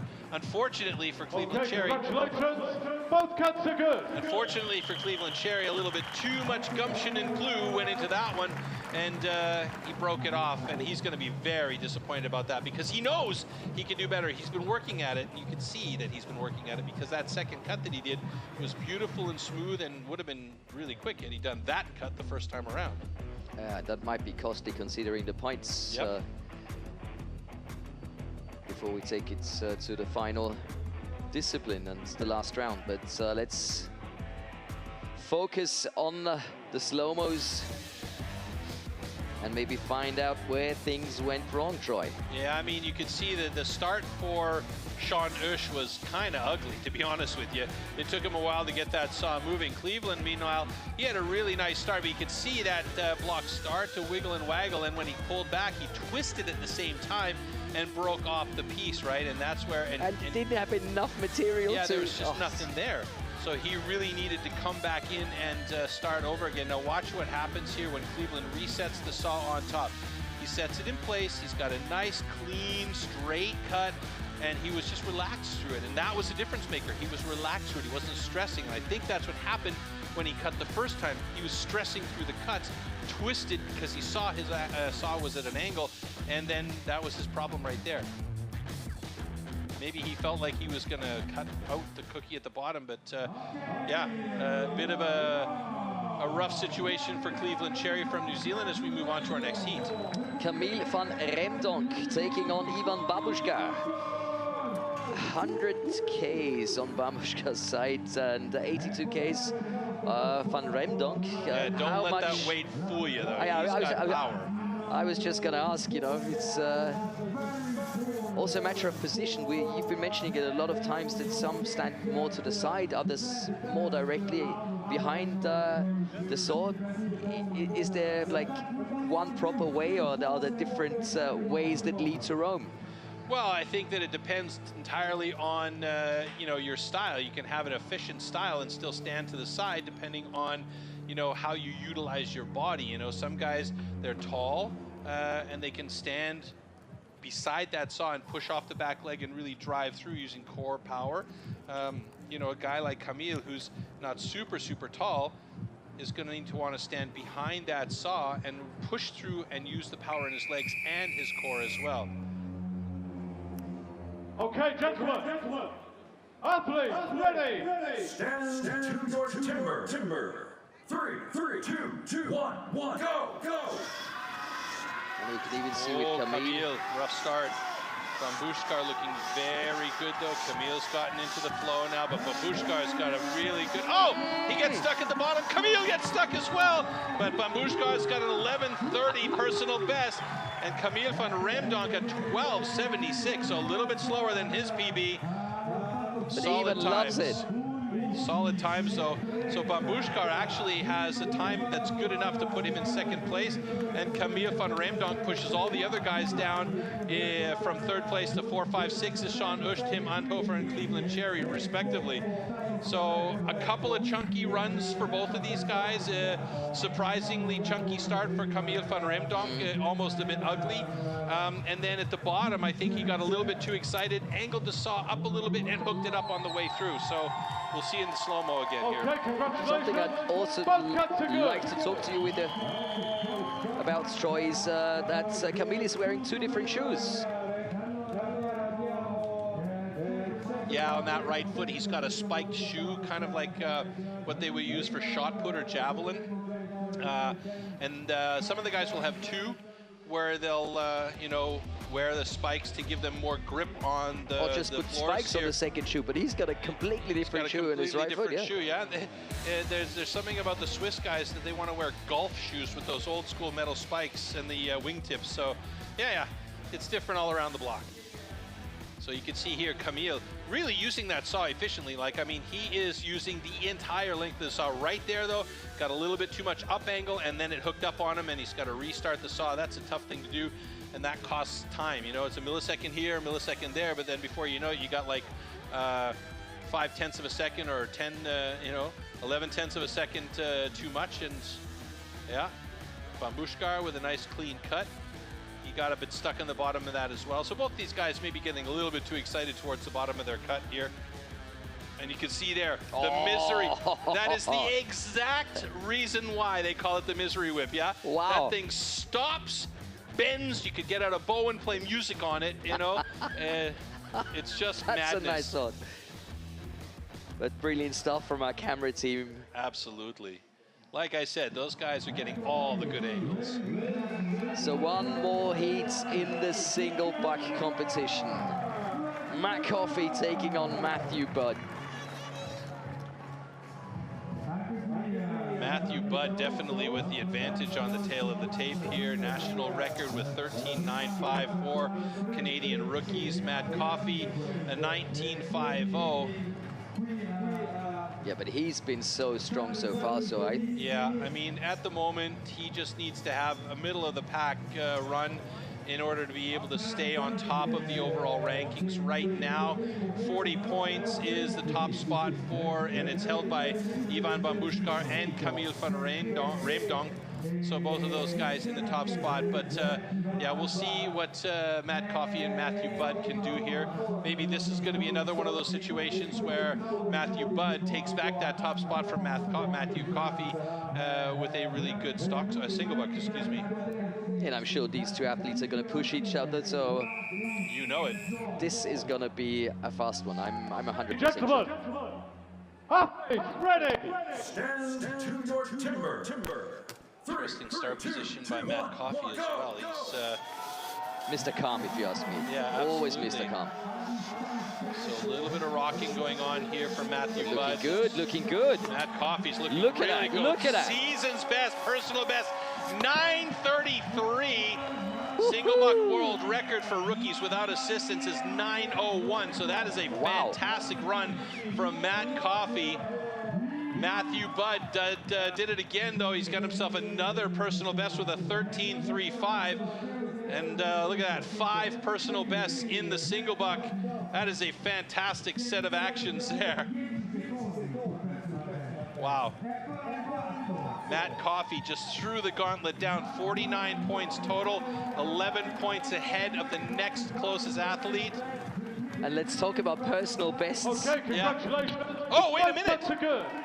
No, 9:09 was the adjustment, and I just saw 9:01 world record. Yeah, that's how close he was to a rookie world record. And his personal best before coming here was 19.5. Yeah, he almost halved it. He did, in fact, cut it in half by a little crazy. bit. Yeah. That is an improvement that at least I have not seen in this amount. Well, it tells you a lot. It tells you a lot about the training that these guys go through. It tells you a lot about the guys that are helping them train in these various disciplines. It also tells you a lot about what adrenaline can do in these situations, right? What an athlete.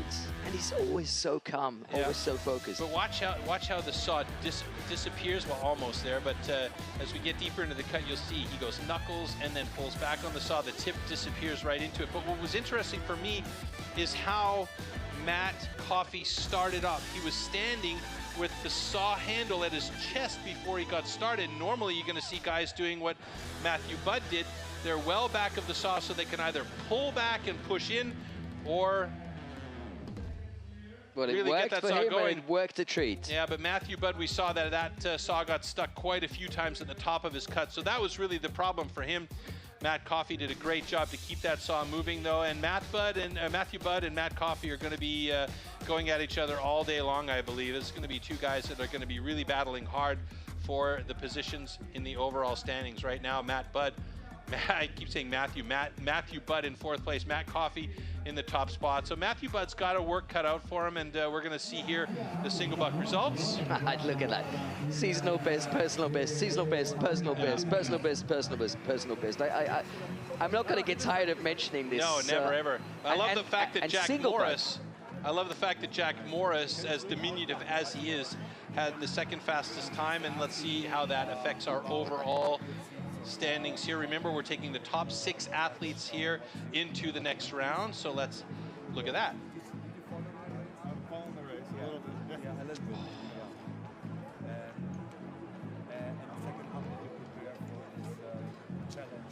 So Jack Morris just squeaks into the final, and the final is going to be the springboard, and we're going to see Cleveland Cherry, Matthew Budd, Camille van Remdonk, Ivan Bambushkar, and Matt Coffey all going on to the final. And the final, like I said, is the springboard with a single board. Can't wait for that. That's one of my absolute favorite disciplines. Yeah, it's a finicky one. The springboard is so many things happening all at the same time with the springboard. You can't mess around there at all. Now with the rookies, it's not like with the pros where you have 2 springboards at a super high level. The rookies have a single springboard, and this is a matter of in the last couple of years, the springboard has been introduced to the rookies so that they get a chance to work into the springboard discipline slower, so that when they do get to the pro level, they are adept at putting the board in and being able to put a second board in and cutting from 2 meters up. And somebody that knows all about this discipline, of course, is Matt Koga, and yes, he is with Carlo at this very moment, I hope. Guys, over to you.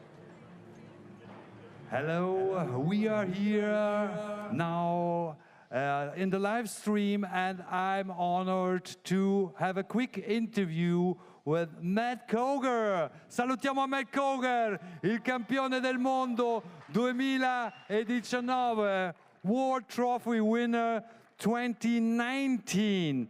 So, talking about you, how do you prepare for tonight is the second question. The first question, I just saw that you followed the Rookies World Championship.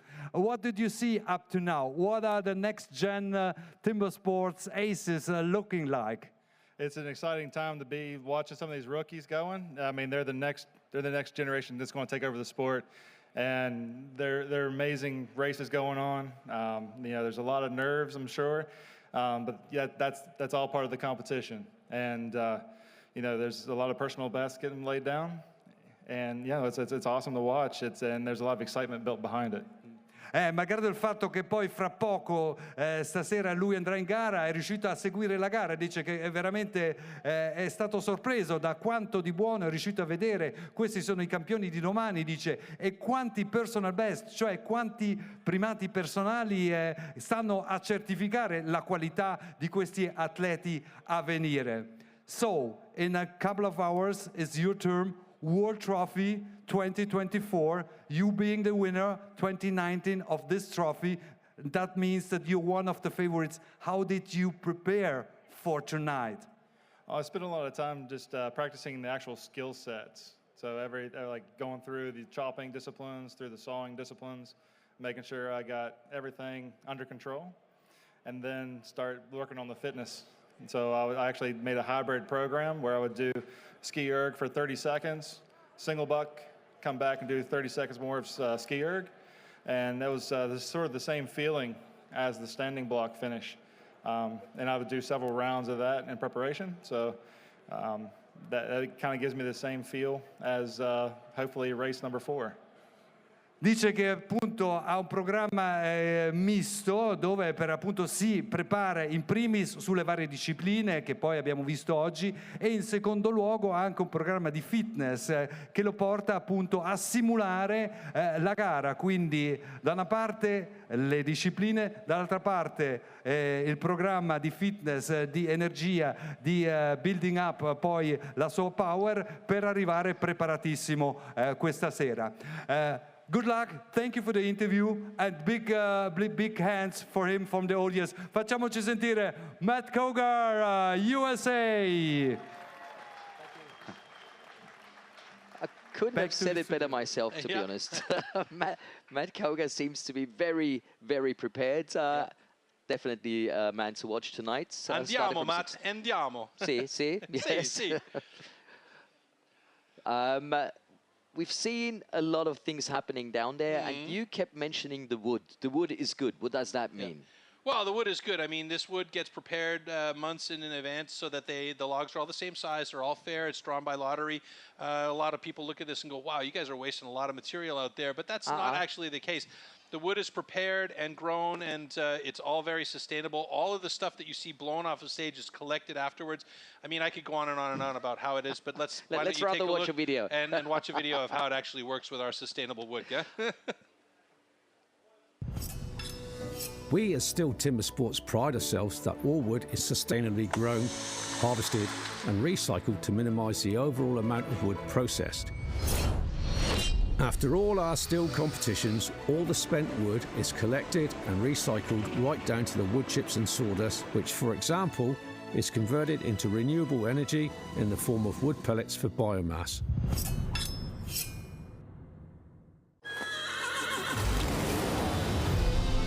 There's still some wild out there, but to look for it, you need something that can look adventure in the eye. Something built wild. You need a Bronco.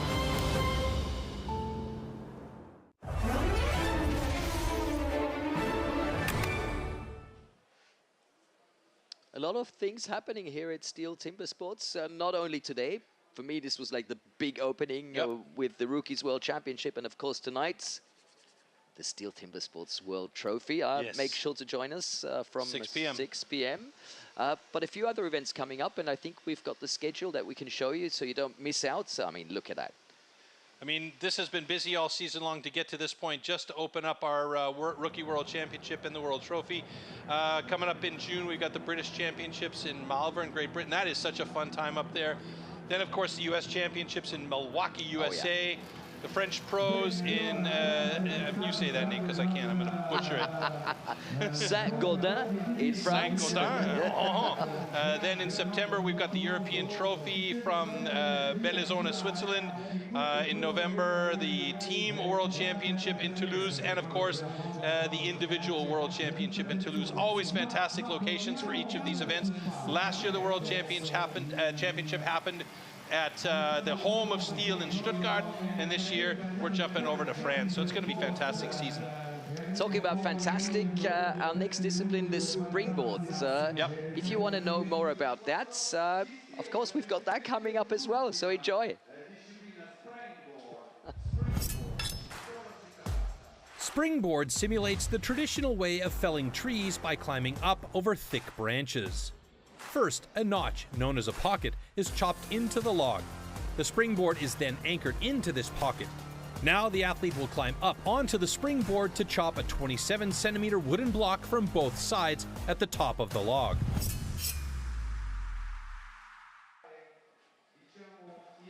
All right. Here we go with the final heats of the STIHL Timbersports Rookie World Championship 2024. Jack Morris taking on Cleveland Cherry. In heat number 2, we're going to see Matthew Budd compete against Camille van Remdonk. And finally, in heat number 3, it's going to be Ivan Bambushka against Matt Coffey. Your favorites? Okay, I was just going to say 3 guys to keep an eye on here. Definitely Camille van Remdonk, definitely Jack Morris, and most definitely Cleveland Cherry. So the 3 guys that you see on the top of the start list here. It's a tough one to call because it's such a finicky discipline. You've got to set that board in place. If the board's sagging and you don't feel comfortable on it, you're going to be up forward on the board and you're going to be hammering away at the thing like this. It doesn't give you any power. If you're in the back, then you can really push off of that back, right? I'm knocking our studio down here. You can really push off of that back foot and put power into the hit and work that top block. Luckily, these guys have only 1 board, so there's no risk of them falling down from on high like the pros do at 2 meters in height with those sharp tools in their hands. But it's still dangerous. These guys have to set those boards. They have to set them properly. They need to be certified as well. These rookies need to be certified in this discipline before they can actually participate in this discipline. And that is a result of these guys training with all of our experts and pros and our judges and making sure that they have everything they need to be able to put this discipline to bed without too much risk. There's always going to be risk. That's the way it is in this sport. But that's the original extreme sport. It's trying to minimize the risk as much as possible. But these guys are really on point. And this is one of the most difficult disciplines to master because it takes so long to set that pocket sometimes, and that's where it kills your time. But we'll see how these guys do. I'm really looking forward to this discipline with these rookies. And of course, it is the decider to find out who's going to be the STIHL Timbersports Rookie World Champion 2024. There we see the wonderful trophy that awaits the winner of today. And yeah, I know everybody on stage is getting prepared to make sure that everything is going to work perfectly and is fair for all our competitors. 3 more heats, and that's it. And then we'll know 3 more heats, and that's who's going to take home the trophy. The guys are going to need to build a new fireplace mantle for these trophies. They're getting bigger and bigger every year. I mean, the amount of effort that goes into building these trophies is almost as much as the guys that build the stages here. It's crazy. They're very special every time. They're beautiful trophies. They're individual every single time per event. So whoever builds these trophies, big kudos and shouts out to them because they do a fantastic job. And I think we just saw the hashtag STIHL Timbersports, or hashtag Kiss My Axe. Love that hashtag. It's my favorite one, Kiss My Axe. Always happy to see your pictures, your videos of the events, yeah, and to share with the rest of the community. And that is a big and wonderful community. And 2 of these members are going to go into heat number 1 now. Jack Morris taking on Cleveland Cherry in our heat number 1 in the Springboard competition. So you can see when they set up these boards, when we go to the shot of our stage, there is the board that's specially shaped, and then the tooth at the end of the board with that metal tab that holds on to the wood. So they have to set that pocket really well so that tab will lock into place. If there's any junk inside the pocket, if there's any slough or leftover material that's loose from the chop, then that will cause the board to sag and slip and not bite the way it should. And we don't want that. We do not want that, no. So the perfect pocket is going to be 4 hits, board in, and get working on that top block.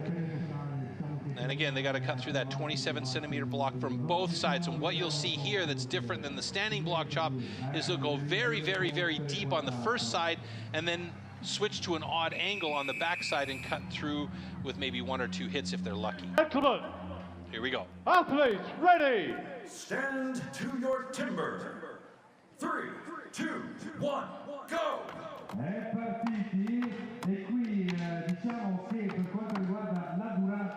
All right, Jack Morris has got a 4-hit pocket there. Cleveland Cherry working to try and get that pocket clean. He's at 8 hits now, and Jack Morris has got a real nice board. Now, it's flat. Cleveland Cherry's board has got a bit more angle, so he can take that back foot and step out to the back of the board, which is very good. Jack Morris has got the advantage of having started a little bit earlier, but Cleveland Cherry's got, I think, the better position on the board so he can drive more power into that top block. So it could be a very close decision here between these two, who is going to have the faster time. Cleveland is switching off to that odd angle now. You can see that he's hammering away on that backside. Jack Morris trying to get to that second side, now just moving over to the second side. There we go. Cleveland Cherry drops it in a personal best, 47.54, under a minute for Cleveland Cherry. Jack Morris, who is definitely more solid on this discipline than what he's showing here today. He got a lot of steps in that block. Stays under a minute. Yeah, but he's got it at 59.39, so that's a personal best for him as well. Great job by both of these guys, and I know that both of them have been working really hard on this discipline, especially Jack, because he knows that this is going to be a discipline that has to come naturally to him later on. 31 seconds improvement for Jack Morris. That is ridiculous. Brilliant stuff. Yeah, massive improvement. Love to see that stuff. It's great.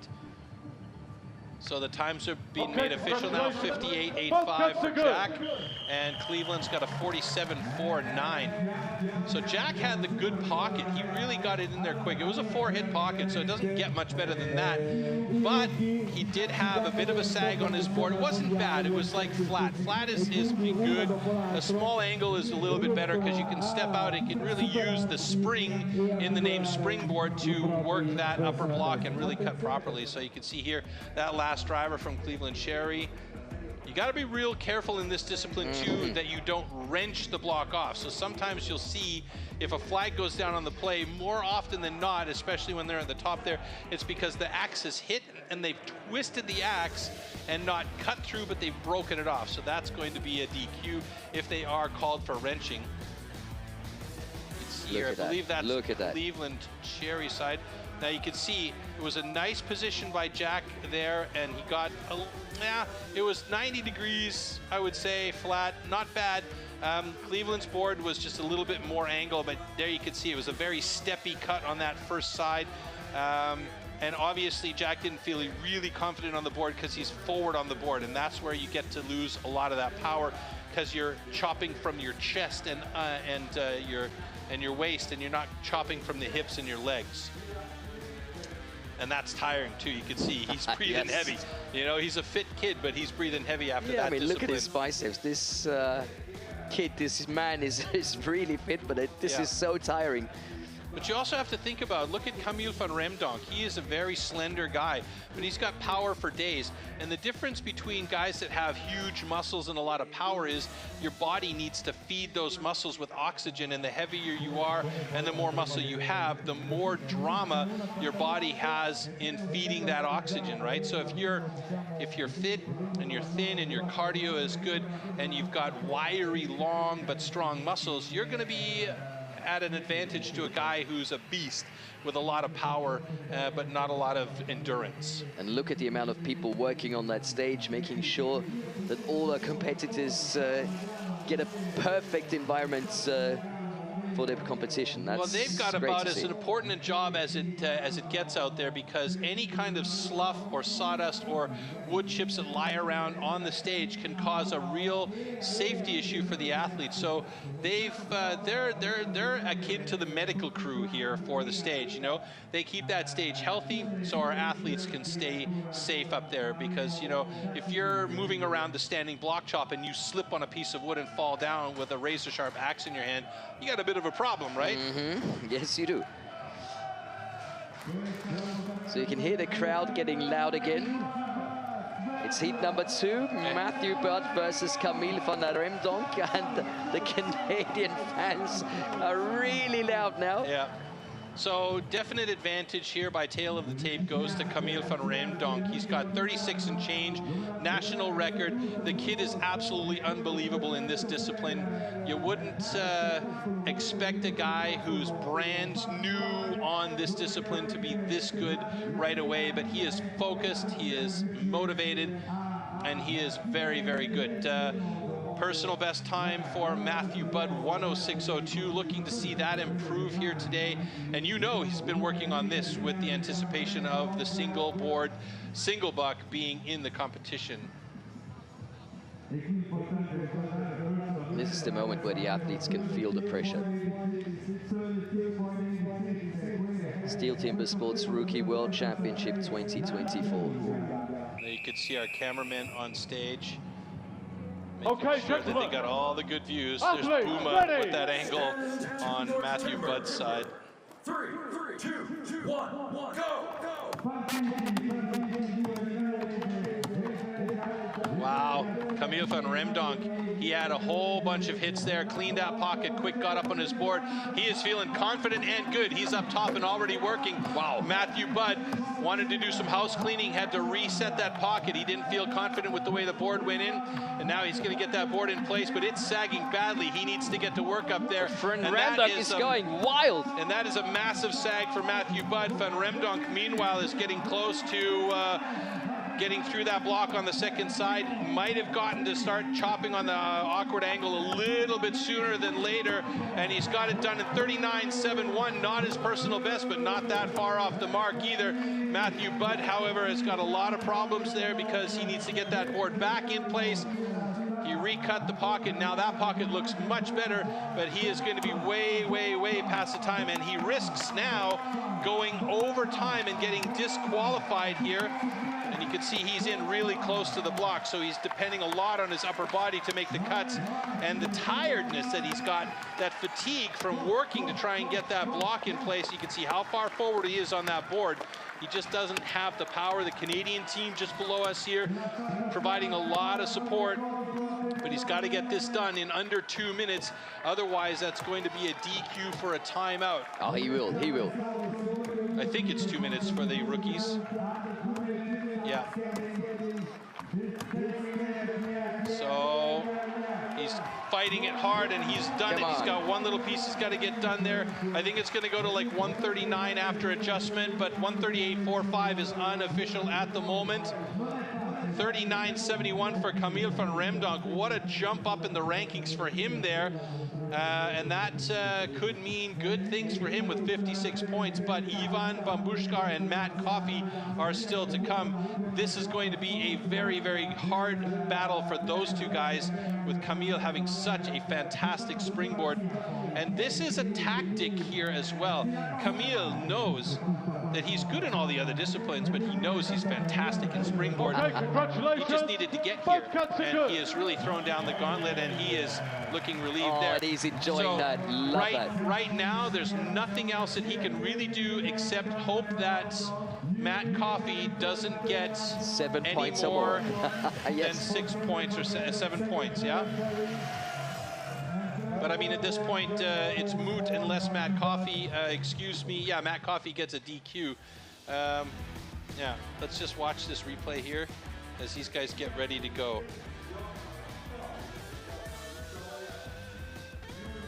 So look how quickly Camille van Remdonk hits here. And that's not a perfect pocket. It's a good pocket, but it's not perfect. 7, he's got 7 hits. He does a quick sweep with his hand, and then he puts the board in place, yeah? You can see there in Matthew Budd's, he's got a bit of junk in there. He's got a bit of an angle too that just doesn't allow that tooth to hook up. Meanwhile, Van Remdonk doesn't hold back at all. Look, that back foot sets it all the way back there almost and starts working on the top block. And again, you know, you can see he goes back to that little tab at the back of the board there and really is able to use that back leg and twist his hips into those blows. You can see the board there for Matthew Budd just sagging a little bit, so he's got to move forward on it so that he doesn't apply too much pressure and have that thing peel out, which it did, because he just didn't have a solid pocket. So this was a hard battle for Matthew Budd, and he had to really work through to mostly against himself in this one, less against Camille van Remdonk here. But this is all about learning experience and gaining experience for these guys, and making sure that you know, you learn from the mistakes that you made on these various disciplines. Oh wow. And I mean, quite frankly, getting that done in 2 minutes for Matthew Budd, it was a really good job, because he had to go back and set that pocket not once but 3 times in order to get the board comfortable enough so that he can get up there and do what he needs to do. Absolutely. Look at the support from Camille. That's a really nice community that these youngsters have. Absolutely. Very competitive, but in the best way possible. And you could see Matthew is just absolutely gutted here from fatigue, because there was just so much going on there for him. And like I said, this is a very, very finicky discipline, and you have to be on point with this one. You know, you just can't make any mistakes, because mistakes can be dangerous and they can cost you time and energy. Good run though from Camille van Remdonk, so great job by him. And at the moment he is in the lead of Springboard by a bullet. And of course in the overall ranking, because Ivan Bambushka and Matt Coffey have not yet received the points here in the Springboard, it is the final heat. It is actually the decider of the STIHL Timbersports Rookie World Championship 2024. So currently Matt Coffey has 49 points, so he needs to have 7 points in order to take the World Championship here. Ivan Bambushkar, be a tough one. He'd have to have the fastest run of the day, 18 points, and I still don't think that would get him up into the 3rd position there. Maybe, yeah, maybe 2nd position. But if he gets 18 points, he would be up with the 56. Yeah, but then, you know, together Matt with Coffey's Camille points. Fernandez, yeah. So we'll see how it goes. Again, math guys in the house. And Camille, of course, was very fast on that one.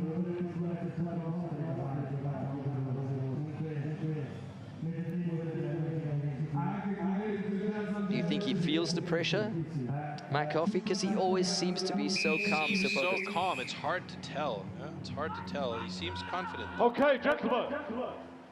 Athletes, ready. Stand to your timber.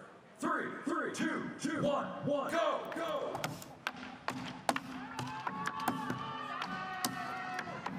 6 hits for Matt Coffey. Board's in place. Oh, that's a beautiful board. He is looking very good. Bambushkar still working on house cleaning for his block, and he is now setting his board. Does he have a good angle? He just doesn't have enough material out of there to get that board in place and lock it in, so he's going to have to get in and reset. Meanwhile, Matt Coffey is setting a blistering pace, just getting towards the 30-second mark here, as he is going to switch to the backside now. Just passing the 30-second mark as he switches to that awkward angle on the backside. We might have a fast time here. Yes, we do. 38-38 for Matt Coffey, personal best, and that takes over the top spot. And if I'm not mistaken, that means Matt Coffey will be your new world champion, but don't count me on that one, because I've been slapped in the face before with those kinds of predictions. What a way to finish the day, huh? Still trying to get that house cleaning done as he gets to the minute mark, so he's got 1 minute left to get that board in place and cut through that top block. And again, it's so difficult. The killer for a lot of these guys is getting that pocket set, you know? The confidence on that board needs to be there in order to do this exactly right here. So Bambushkar's got a good flat board. It locked in place when he added the weight to it, the tooth hooked in, so he's got a good board. He can step back on that board, but he gotta feel confident about it as we just get to the 1 minute 30-second mark here, and he really wants to get it done in under 2 minutes so he can avoid that DQ and at least get the points. He's switching over to the other side. A huge slab came off. So he's got a little bit to get through, and he's done it in 1:41.86. Good job, well done by Ivan Bambushkar. Slowest time of the day, but he'll take that after struggling to get those pockets placed properly. And full credit to Matt Coffey. He kept his calm. He won the last discipline, not being the favorite on that one. And with a total of 67 points, if our maths is right, he will take victory here at the STIHL Timbersports Rookie World Championship. Of course, we have to wait for the official results, but well done. I was going to say who knew, but I bet you I know who knew, the Australian team, right? Both cuts are good.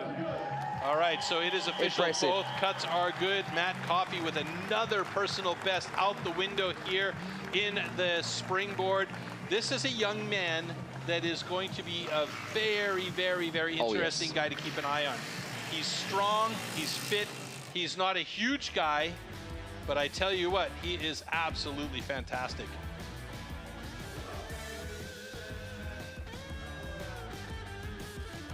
And he's a great competitor. So I believe it was 6 hits. Yeah, that was 6 hits for Matt Coffey to set his pocket.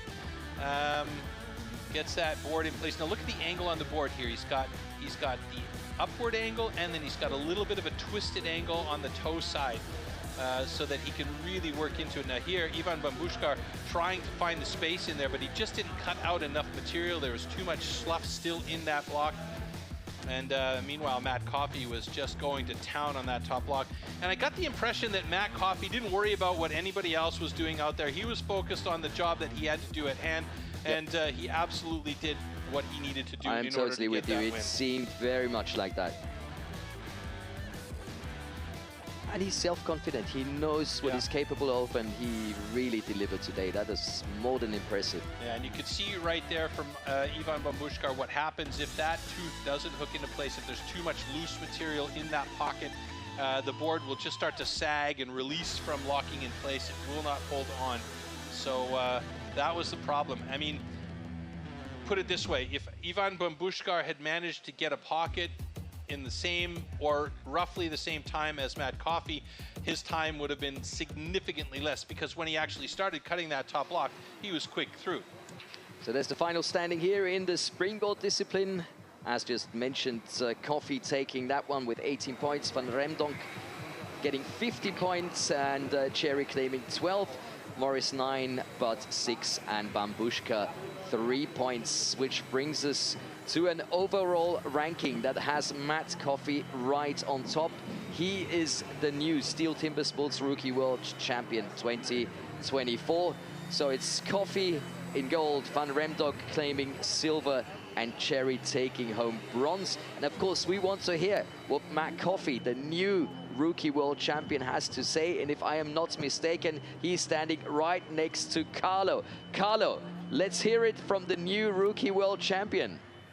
Yes, hello, here we are live on stage with the new Rookie World Champion Matt Coffey from Australia, 22 years young. What an emotion, what a finish, what are the feelings that are coming up now for you?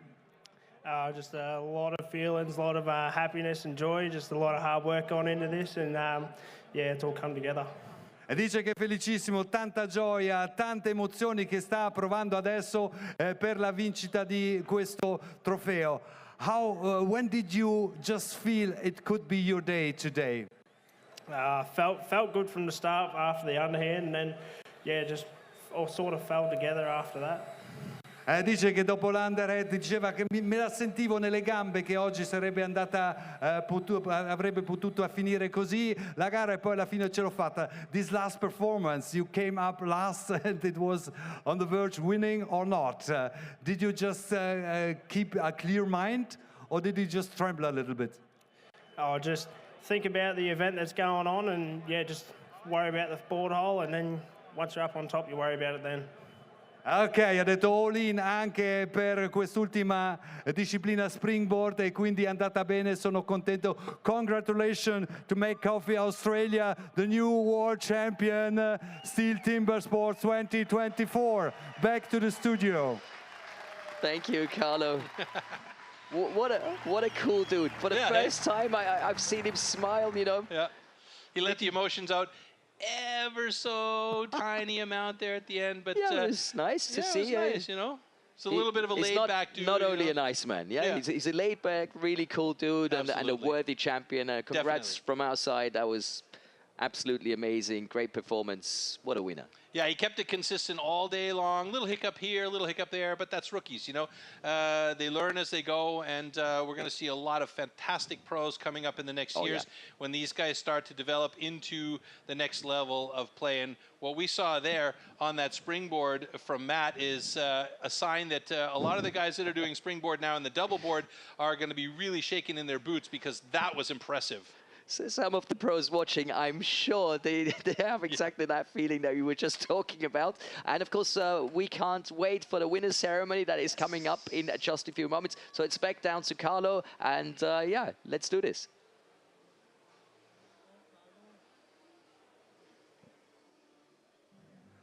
Well, ladies and gentlemen, we just want to thank to all of the finishers, all participants of this Rookie World Championship 2024 in Milan. And thank you to Espen Pedersen, Gavin Brumbo, Nikolai Grönwald, Nicola Trecarichi. Vi voglio sentire Tim Anthoff, Sean Osh, Jack Morris, Ivan Bambuskar, and Matthew Butt. Grazie tante. Thank you so much for participating and making this event such a heart-beating event. And now, ladies and gentlemen, adesso, signore e signore, we had a fantastic competition, and we welcome you in Milan at the Convention Center Miko for the prize-giving ceremony. Allora è il momento topico finale della premiazione dei STIHL TIMBERSPORTS Rookie Campionati del Mondo World Championship 2024. Let's start with the official award ceremony. On third place, terza posizione, winner of the bronze medal, medaglia di bronzo, representing New Zealand per la Nuova Zelanda, Cleveland Cherry.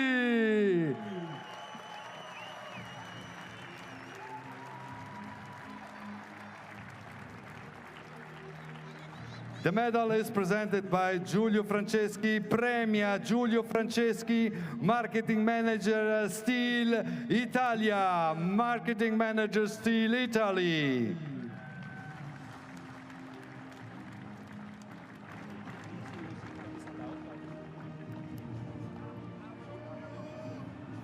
Congratulations, congratulazioni. And now, ladies and gentlemen, second place in seconda posizione and winner of the silver medal, vincitore della medaglia d'argento, representing Belgium, per il Belgio, Camille van Rendonk. All right, congratulazioni. The medal is presented by Giulio Franceschi, premia il signor Giulio Franceschi, Marketing Manager STIHL Italia.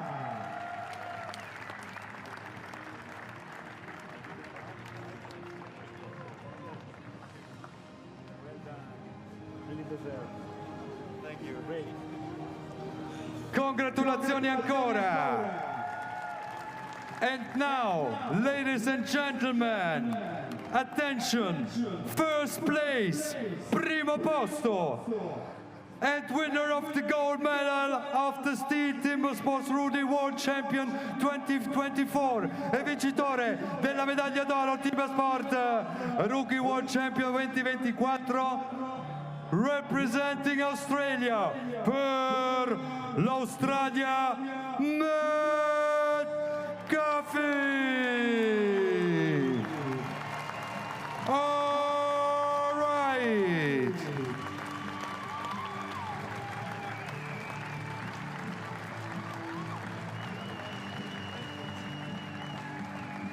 The medal is presented by Mr. Giulio Franceschi, premia il signor Giulio Franceschi, Marketing Manager STIHL Italia.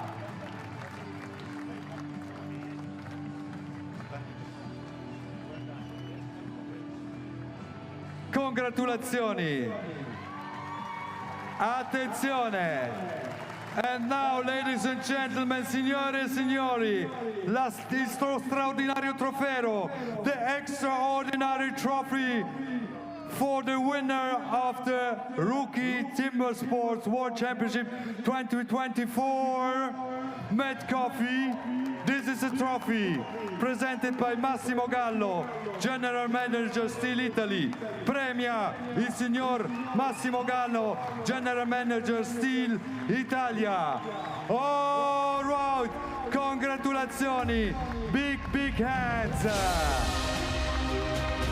E adesso, e ora, ladies and gentlemen, in honor of the winner, and now we hear the national anthem of Australia. In onore del vincitore, ascoltiamo l'inno nazionale dell'Australia.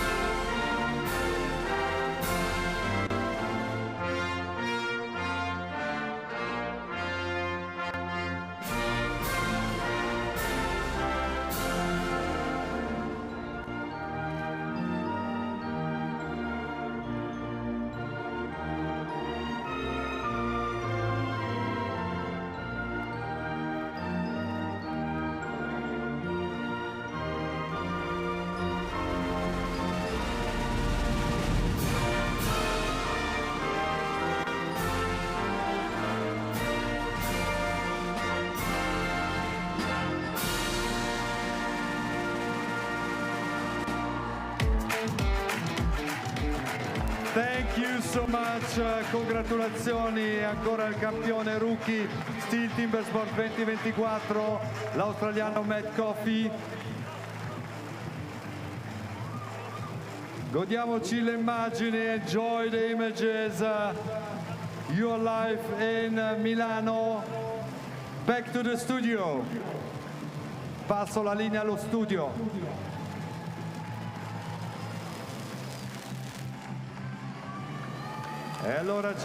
Now that was very emotional and beautiful to see. He really enjoyed that. How about that? The I love Iceman. to see the guys were singing the national anthem as well. I mean, that's fantastic. You know, when you see it at a hockey game or you see it at a football game or something, and the audience and the people get into the spirit of it and sing the national anthem. Matt Coffey on the top spot of the podium there, singing the national anthem of Australia. So that was really nice to see. I like that, and he can be absolutely proud of how he performed today. I mean, he cut, sawed, and chopped his way to that top spot on the podium. Well-deserved winner. Well-deserved winner, absolutely. And that's not all for today. If you take a closer look at your watch, it's 4:45, and at 6 p.m. we have something very special for you. Yaman, the trophy format coming up. Baroni. The World Trophy is next this evening. It is a banger. Don't miss that because it's going to be a lot of fun. This is what you can expect. Yes.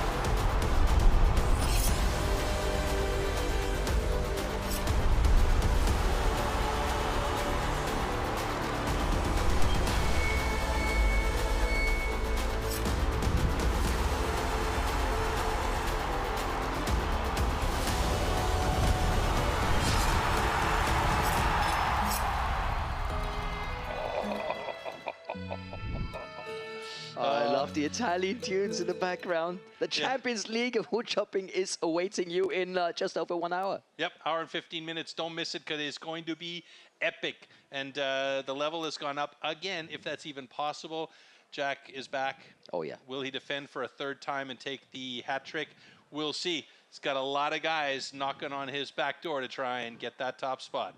Can't wait. And for now, it's goodbye with the highlights of the rookies. Ciao, everyone.